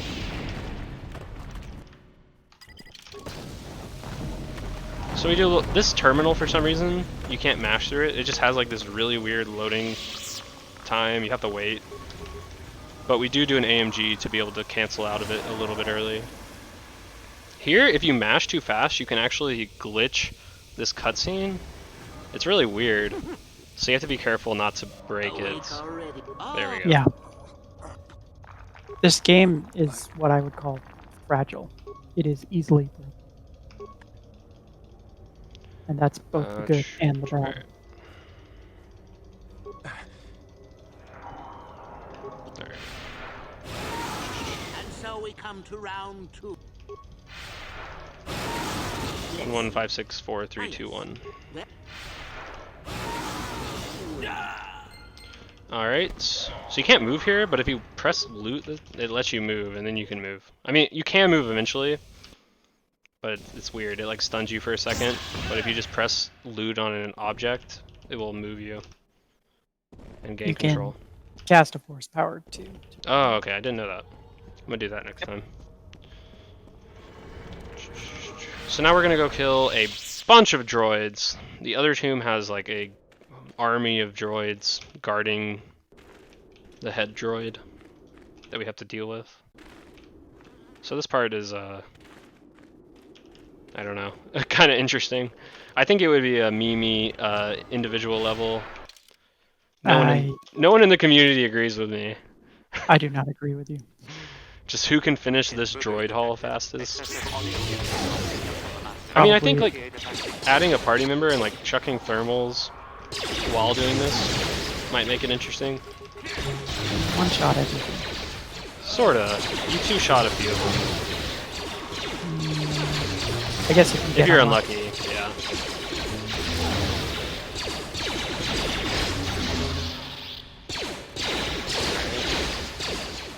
We have another donation. Not at the moment, but we can talk about some prizes that we have. First, while I find the document, I do want to emphasize that you can choose the ending of this run. Right now we have dark side ending winning at $180 and light side ending for $135. So please get your bids in. Nice, so now we're going to program this droid to be able to escape. We basically help the droid. The Sith are trying to kill it. I don't really know the details of why this droid's even here. He's an assassin droid who went rogue and doesn't want to be an assassin droid anymore. So we do this complicated series of repairs to allow him to disable his assassination program. He's an assassin droid with a conscience, apparently. So that was it. Now we gotta re-equip. So we should be level 10 now. Yep. So now we can progress Juhani's quest. So we're gonna go outside, add Juhani to the party, mash a bunch of text, and then we're going to trigger a part of her quest by returning to the Ebonhawk. Yes. How may I? So just mashing. How may I? An interesting part about mashing in this game is that the numpad enter progresses progresses text, and also inputs a 1. How may I? Alright, that's it. Which means when I mash, I use my mouse and I use my right thumb on the numpad enter. And then I also press the number buttons in my left hand. So here's the Juhani's quest. Juhani used to be a slave, actually. And this slaver's like, I recognize you. And he's trying to enslave her again, which is messed up. This guy is, his name is Zor XOR, so I call him Exclusive Or. He's easily the most hateable NPC in this game. Yeah, if you actually read what he says, he's a skis ball, for sure. They don't even try to make him sympathetic. But he's a slaver, so what do you expect? So we're going in to turn in all of the quests to our Sith Lord to gain the kudos that we need. Yes, we've carefully completed them all in the exact way we have to so that we can turn in all our quests and finish them and still get the prestige points we need. So we just skipped being sent back to our room, and that's called Go to Your Room Skip. And it allows us to enter the tomb faster. The last tomb. So I'm going to do a fast lane real quick to add Juhani back to our party, and this is for a little bit of micro movement during this tomb, and also because we still have one more thing left on her quest to trigger. So we need her in the party anyway.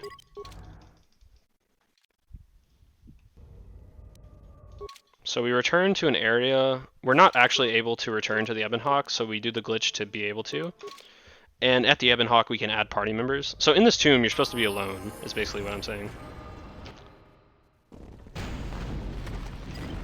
Yes. We don't want to be alone. Oh lord. We want to get Juhani past these creatures. We'll give her an auto level. Sure. Oh wait, I actually don't really want to auto level her. I'll get another level later.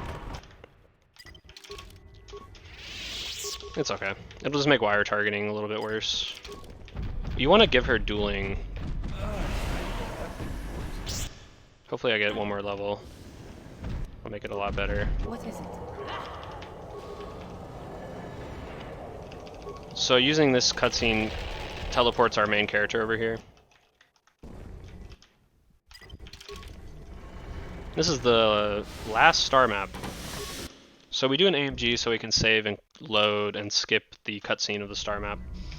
We still gotta loot this Sith lightsaber for Master Uthar. And yeah, all our stems are still active. Alright. So we can use Juhani to warp our character. So the time has come. So we tell Uthar that we were actually plotting to betray him this whole time. So we one-shot him. And now Uthara's like, psych, I'm gonna turn on you as well. We one-shot her as well. And I'm actually just gonna kill her. It looks like we're gonna be evil anyway. So now we're gonna do one more fast lane. We can actually, we betrayed both of them. Yeah, Because yeah, we it's betrayed a both of quest. them. Betrayed both of them. You can spare her. Alright, so now this is Juhani's quest finishing up. We gotta kill all three of these guys. We used to be sure to spare Uthira because we actually wanted to use the Solari crystal in our lightsaber, which requires a light side alignment. We don't do that anymore, so our alignment really doesn't matter. So I had to reapply stems, reapply force powers. There's a lot of optimization to be done with when to apply stems and when to apply force powers, because of the way various triggers work. Some triggers strip you of all of your active status abilities, so you just have to be aware of stuff like that. Alright. Oh wait, I gotta do Jolie. This route is a fairly recent development that Range and Chaos worked on. The Hotshot glitch made this very complicated to route, and so the route we have is pretty good, but there's still, I think, some work to do. Yeah, there's a lot of work that could be done. We're kind of in a good place for the macro of the route nowadays, but definitely there is a lot of small stuff that could be changed still.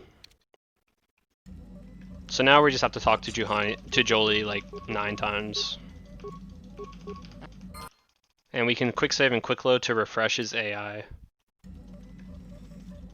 So we have found all the star maps, which unlocks the final planet, but we still have some quests to complete. So we're going to do a little bit of cleanup stuff here once we're done chatting with Jolie on Manaan, where we have to investigate another murder, and on Tatooine, where we have to do some swoop racing and resolve a few outstanding quests.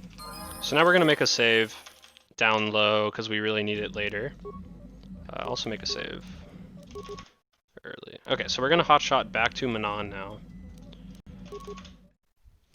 East Central. Wait, no, I'm supposed to go to West.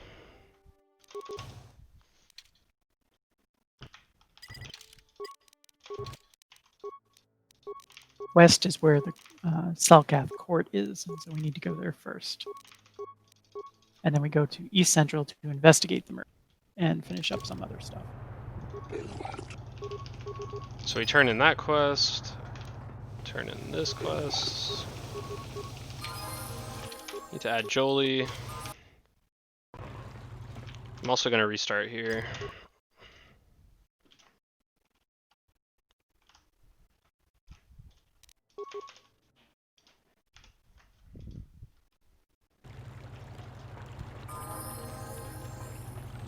We're getting fairly close to the end of our incentive for light side versus dark side. What? Maybe 15 minutes. Yes? Yes? So we do a little micro with both party members here. Jolie. What? We need to remove Jolie from the party or the game will break. So we just did that. And now we're going to East Central.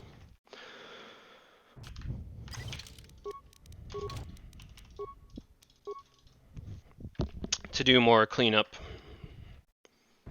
We're turning in the quest, the Star Map quest and the Republic Sith quest from so long ago. We finally turn it in. Wow, these save teleports are wonky. So you're the one.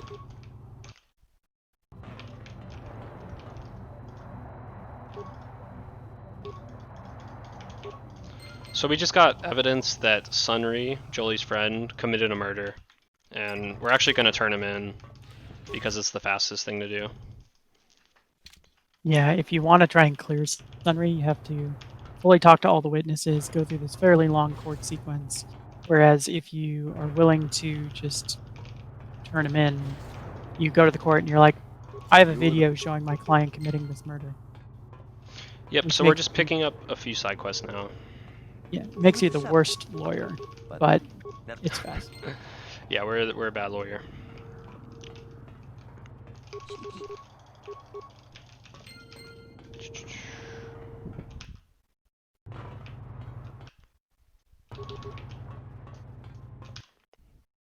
Now we're going to turn in all of the Gina Haradan quests to Hulis, and he's gonna say that he was actually playing us the entire time, and that he wants to fight us.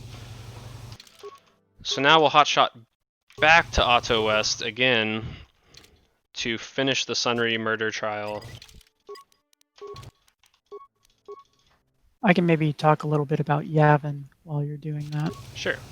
So Yavin is an extra part of this game, which I think was DLC on the original Xbox version, but included in the PC version. It does not have any quests associated to it in the journal. There's a short little plot line, but it doesn't exist in the journal. And so there's no requirement to go to Yavin in this run. And while there's a lot of really good gear there, we can do well enough with our gear and our combat build that we don't need to go to Yavin. So we used to go there, but we don't anymore. So we're hotshotting back to Tatooine now. Talk to Griff. This is Mission's brother again. He basically just asked us to give him money, and because it's fast, we do. Now we're turning in the Sand People quest.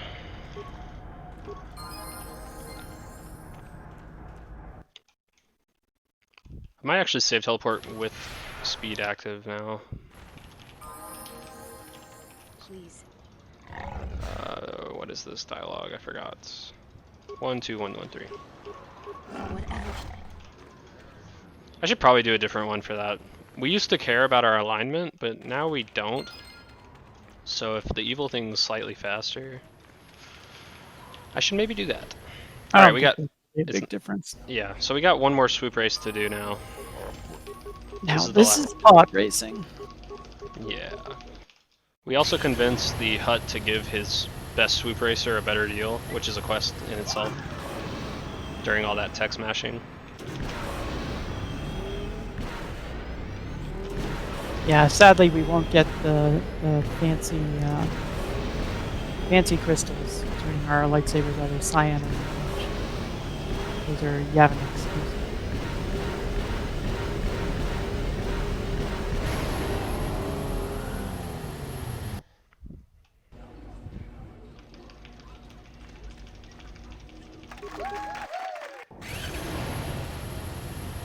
There's a good time for donations or other announcements if there are any. Thank you. We have $2.44 from Kurlon. Power of the palindrome compels me.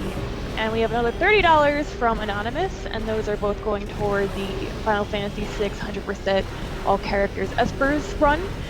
We're about $1,440.30 away from our goal to meet that incentive. We also have a few minutes left to choose dark side ending or light side ending for this run. And we are not very close to meeting the incentive for Final Fantasy VI Hexaplex the Train. It's a $1,500 goal, and we only have $283. Thank you. Well, thanks. This is the last Swoop race. Swoop racing, you know, it's an auto-scroller, but it's not the worst minigame, and it's actually short. I just missed some boosts that could actually be bad, potentially. We actually do have Swoop ILs on our leaderboards. So Swoop racing is your thing. And you should check that out. So we didn't fail. We did it good. Alright, so now we have to talk to Nico.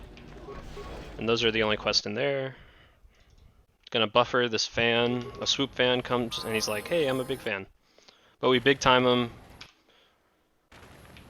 And we're wrapping up a few more quests. We gotta turn in one to this Jawa, because you remember we rescued his friends. And now we're gonna meet Hulis outside Anchorhead, the Gino Haradan guy, and he's gonna try to fight us all. You're supposed to have this giant fight. Yeah. But the quest ends when you engage combat, so we just engage combat and hotshot away. Normally it prevents you from re-entering Anchorage, but or Anchorhead. But with the glitch tech, we can just hotshot our current file back to the Ebon Hawk. That's the end of the cleanup. Yep, now we're entering the end game. I don't think I need to do anything else. Just gotta do a map cutscene skip. So in the end game, there aren't a ton of side quests. There's sort of 2 side quests on this final planet, which is called Lahan, and then there are just main quests or some companion side quests that we have to finish talking to them. So this is probably your last chance to snipe that light side ending. Alright, so now we do an AMG. In case we get this. This allows us to skip a lot. We gotta add Candaris and talk to him to progress his quest. And then we can remove him again. So yeah, this is the second to last area of the game. There's a few quests here, nothing too crazy. It's pretty centered around the main storyline at this point. There is a little bit. Gonna apply stems because we have to kill a Mandalorian leader who's actually decently strong. But we can do a glitch. Usually like a gang of Mandalorians spawn, but as soon as he spawns in... Nice! And we got the sneak attack, so we got a one-shot on him. And we just have to loot him and that's it. Usually like 6 Mandalorians, but if you AMG, you can cancel as soon as he shows up and just kill him. It's very convenient. Dramatic camera view. Now we have to go visit the Rakatan settlements. The Rakatan are the species that live here. They used to have this big empire stretching across the galaxy, but they have definitely fallen off a bit.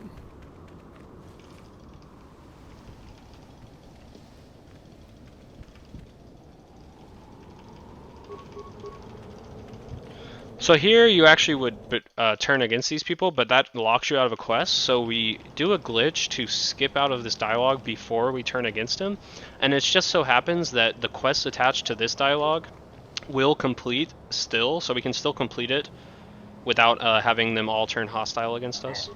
So as soon as he talks... Oh wait, I don't think I made a save in North Beach, so I actually have to save teleport out of here. That's alright. These save teleports are gigantic. So Loses a few seconds though. the reason we can sort of skip this part of the quest is because we don't actually need the Rakatan ritual to enter the temple.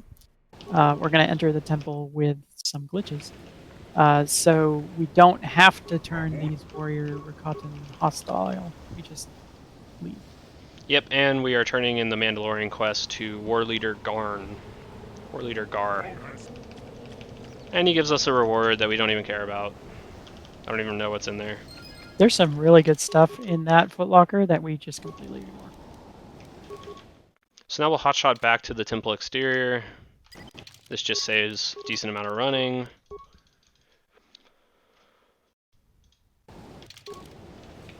And we gotta go to South Beach now. So we went to North Beach, Central Beach, Temple Exterior. Now we gotta go to South Beach. And then we're going to Panama City Beach. So there's a cutscene here that we want to skip. If you don't skip it, the Gizka will explode and die. But we want to save the Gizka. Save the Gizka. Always save the Gizka. I'm going to restart right there. And that'll probably be the last reset of the entire run. So that's cool. No more memory resets.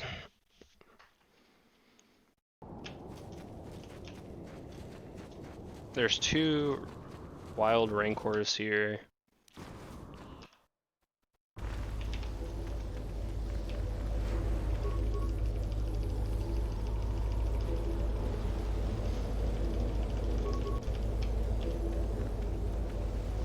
We're gonna AMG because there's actually no quest tied to this cutscene here with these Rakatan, so we can actually just immediately cancel out of it and go talk to the one who does have a quest. And that's actually the only reason we come here at all, is because there's someone who gives us a quest here that we have to complete. Yep. Alright, so we get the quest. Now we're gonna hotshot. Actually, I'll make the save in the second slot. We're gonna hotshot back to the temple exterior. And this is where we need to know whether we're dark side or light side.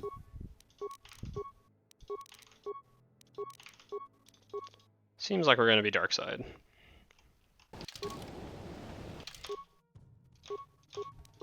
We have an update on who won? Dark side or light side? Oh, whoops.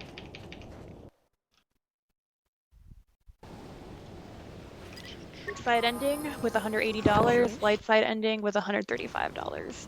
Yeah? Nice. Yeah? Sounds like we're dark side. What? Mm-hmm. Dark side. What is it? That was a crazy save teleport. Canada just got right in there. What? So we're using a gather party warp to warp one of our party members to Wow. the entrance to the temple, and then we just get our other party members close enough that we can walk in.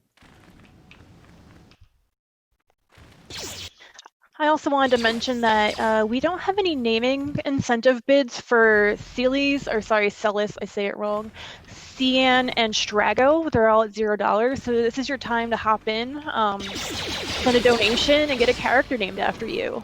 Or I'll name them after me. Your choice. Thank you.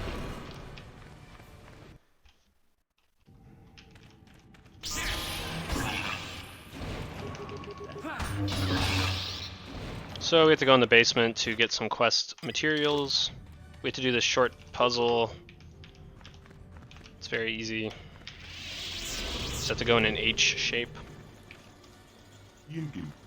Stepping on each tile lights up the tiles next to it as well. That cutscene also activates solo mode, which you need to be aware of, because you have to get your party members close enough to this load zone to exit. But that's a tiny thing. Alright, so we need to activate solo mode again. We're going to do another gather party warp to warp the main character to the temple summit. What? What? Yes? And the temple summit is directly above the basement, so our party members are close enough where we can just go straight to the summit. Okay, so 3-2-3-2 for the second dialogue. Yes. Cool. So here we do. You're supposed to fight Bastila, but as soon as she talks, you can force skip, and it'll skip the entire fight. 2, 3, 2. Nice. Now we get to kill Giovanni. Wait, who should I use to wire target? Bastila, right? Yeah, I assume so, yeah. Oh, and Candaris stays on our team. Nice. Alright, so now we need to hotshot to the Elder Settlements. That's fine, I have 2 saves. To turn in the last quest. And then after that, we are done with Lehon and we are on to the Starforge.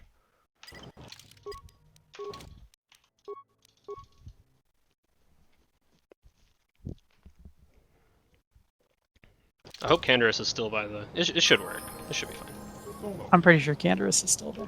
Yeah. Alright, so now we're going to fast lane to return to the Ebonhawk, and we're not supposed to bring Candaris into the temple with us. So the fact that we did means that when we go back to the Ebonhawk, he'll be directly next to the entrance. Like, the main character will be walking from far away, but Candaris will, he'll be right here and we can just walk in. Skips a pretty long cutscene, too. Yeah, and it would skip a crazy cutscene where, now that we're evil, where Mission dies and we might get... We could have gotten Zalbar to kill Mission, that would have been great. Okay, so now we just AMG. Oh. So there's What? typically... Oh, I didn't load it. Okay, that's fine. Alright, we have to do some of that again. It's okay. We did the fight already. You still have to disable the thing, yeah.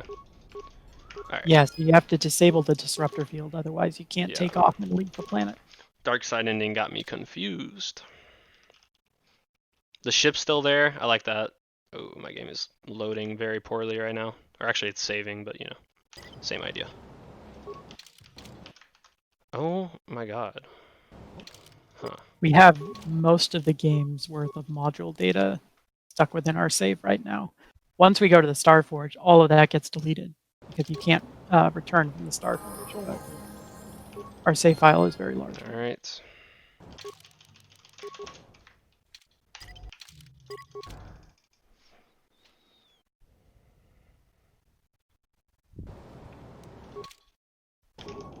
What? Alright. Now we're good. Whoops. With a couple more donations, if there's time. In just a second, you will have time. I'm gonna just explain this one skip. So we're about to... There's a really long cutscene, like 3 minutes long. So we do an AMG when we fly the Starforge, and this lets us skip all 3 minutes of the cutscene. All our enemies will be destroyed in a single glorious day. Nice, Bastila. Okay, you're good to do donations now. Great, thank you. $50 from Anonymous toward the Final Fantasy VI 100% run. We have $3.14 from Wells, and he says, Palin what? Thank you for your donations. Yes? So it's very important to remember to talk to Candaris before you leave for the Starforge, because otherwise you won't What complete can this I do? quest. I'm here. So, Bastila... Okay, I have to actually level her and get her 4 speed. So this is the last gauntlet, which is normally involves fighting a lot of Sith and droids and such. But we're going to make good use of gathered party warps to essentially warp through the first 2 decks. And then we're going to use a hotshot combined with a gathered party warp to warp through the 3rd deck. And so we're basically going to skip all the fighting in the Starforge until we fight Malak at the end. Alright, that should be fine. I'll just auto-level her now. Sure. Alright. What can I do? So now we're going to do a gather party warp. And, Sure. a little bit of micro movement. Oh, she doesn't have a weapon equipped. Okay. She's got to equip a weapon. I'd also like to point out that even though we went dark side, we have the light side version of Bastila, because we skipped What can I do? the cutscene where the game switches over from light side to dark side Bastila. That's actually really good for us because dark side Bastila does not have force speed and is already level 17, so we can't really give her force. I'm here. Yeah, and while we queue actions with the main character, we do this movement by flurrying with Bastila. Sure. And then we're going to gather party warp our main character here. Gonna do the similar thing. Christmas saver colors. Yeah, Right. I like it. What?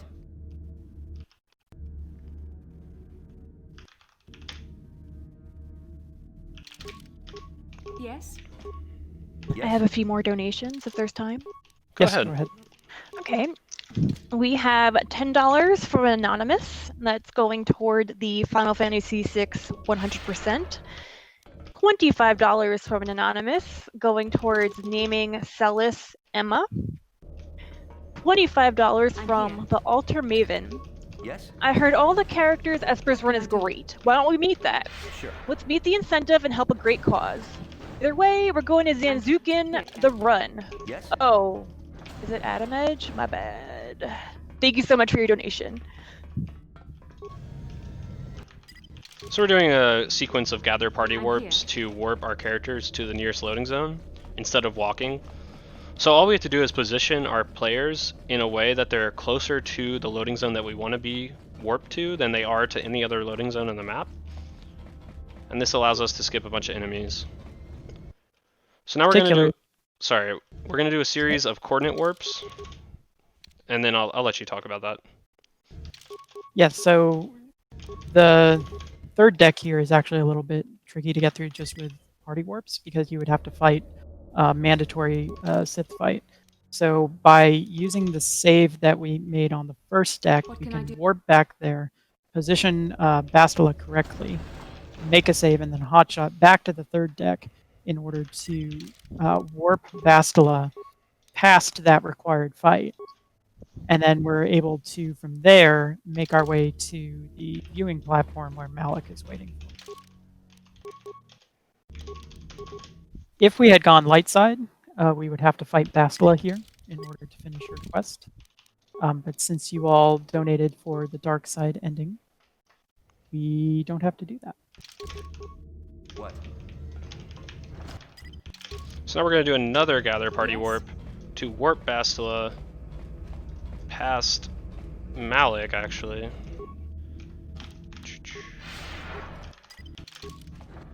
And then we're going to do a glitch to skip out of this cutscene that triggers.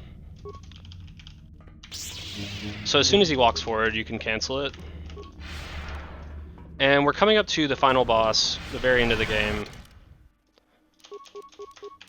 We're going to apply stims to all of our party members. Should I explain wire targeting? Yes, explain wire targeting.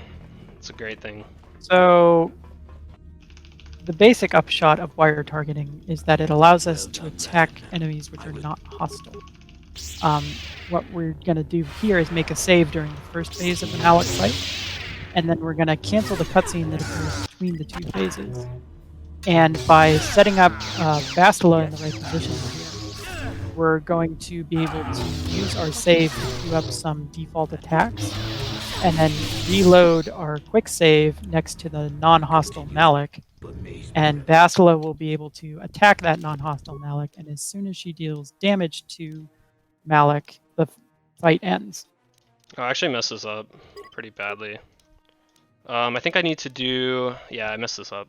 Forgot to do the save. Alright, we have to do a hotshot again. It's unfortunate, but...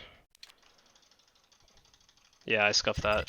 Alright. Yeah, you need the hard save in the first phase because you need to essentially tell the game what to target. Yes? You load Yeah. your quick. Yep, that was a mistake. And time is going to end as soon as this wire targeting is successful. It happens pretty quickly. We measure by a black screen. Basically, hitting Malak when he's not hostile triggers the end of the game. It's pretty great. Reapply the stems. Reapply Force Valor before we go in the loading zone. Alright.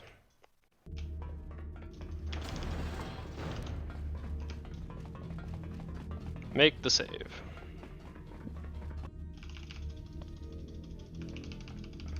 Well done, Revan. I was. So we need a save where he's hostile. Alright, now we're good. Yay. What can I do? You shall fall. If he faces Basila, we will hit him like a truck. Alright, now we should be good. You continue to. But you are. So we cancel out this cutscene, which leaves him non-hostile. Then we're going to make a quick save, load the hard save, spam default action while quick loading, and then keep spamming default action. And that's time, right now. Time. Cool. Nice job. Thank you. 202, 222. Congratulations. Thanks. Thanks for having me, everybody. Hope y'all enjoyed this broken mess of a game. This route is a glorious mess, but that was 100 quests in whatever, what was it, 220 is it? 222, 42 for me. I don't know, I had a timer Pretty going, good. but it might be So slightly different. Shoutouts to Range, he's a very good runner of this game. His menu is really wonderful. So nice job with this run. Thank you so much. He was also the main force behind rerouting this this category to incorporate the hotshot glitch and a lot of the newer glitches. So it's really impressive what you've put together here. Dark side ending! Yes, the rarely seen dark side ending because light side is faster for all categories of this game. The true Lord of the Sith. Basila is really about it. Oh yeah, she gets animated here. Basila turns evil so easily. The Sith bow before you. You have reclaimed your Well, I guess she gets throne. tortured, so that's Your understandable. order is in tatters. It is only a matter of time I like how until your Revan's Sith wearing minions wipe the- them from the face of the the galaxy. suit. Anyway, I just want to shout out the KOTOR community. Without them, I would never have been able to run this game as quickly and, you know, accomplish anything. Namely, Chaos Drifter, who is basically my Sith master, taught me how to play this game. Indy is a godfather of speedrunning this game, and without his knowledge, all of us would be lost. All of the other members of the community, C-Dubs, Shoal, Sanjan, so many, too many to name. So just everyone in the Lane. KOTOR community. Lane is a huge glitch hunter for this game. Lane found the anywhere menu glitch, which really led us down this really broken path that we're on. Yep. Hope y'all enjoyed the cacophony of menuing and keyboard mashing that is Knights of the Old Republic. Thanks for having us. Yeah, thank you so much. Thanks so much for your run, Range, and you Kenobi. Really appreciate it. So coming up next, we have Dantooine running Final Fantasy VI.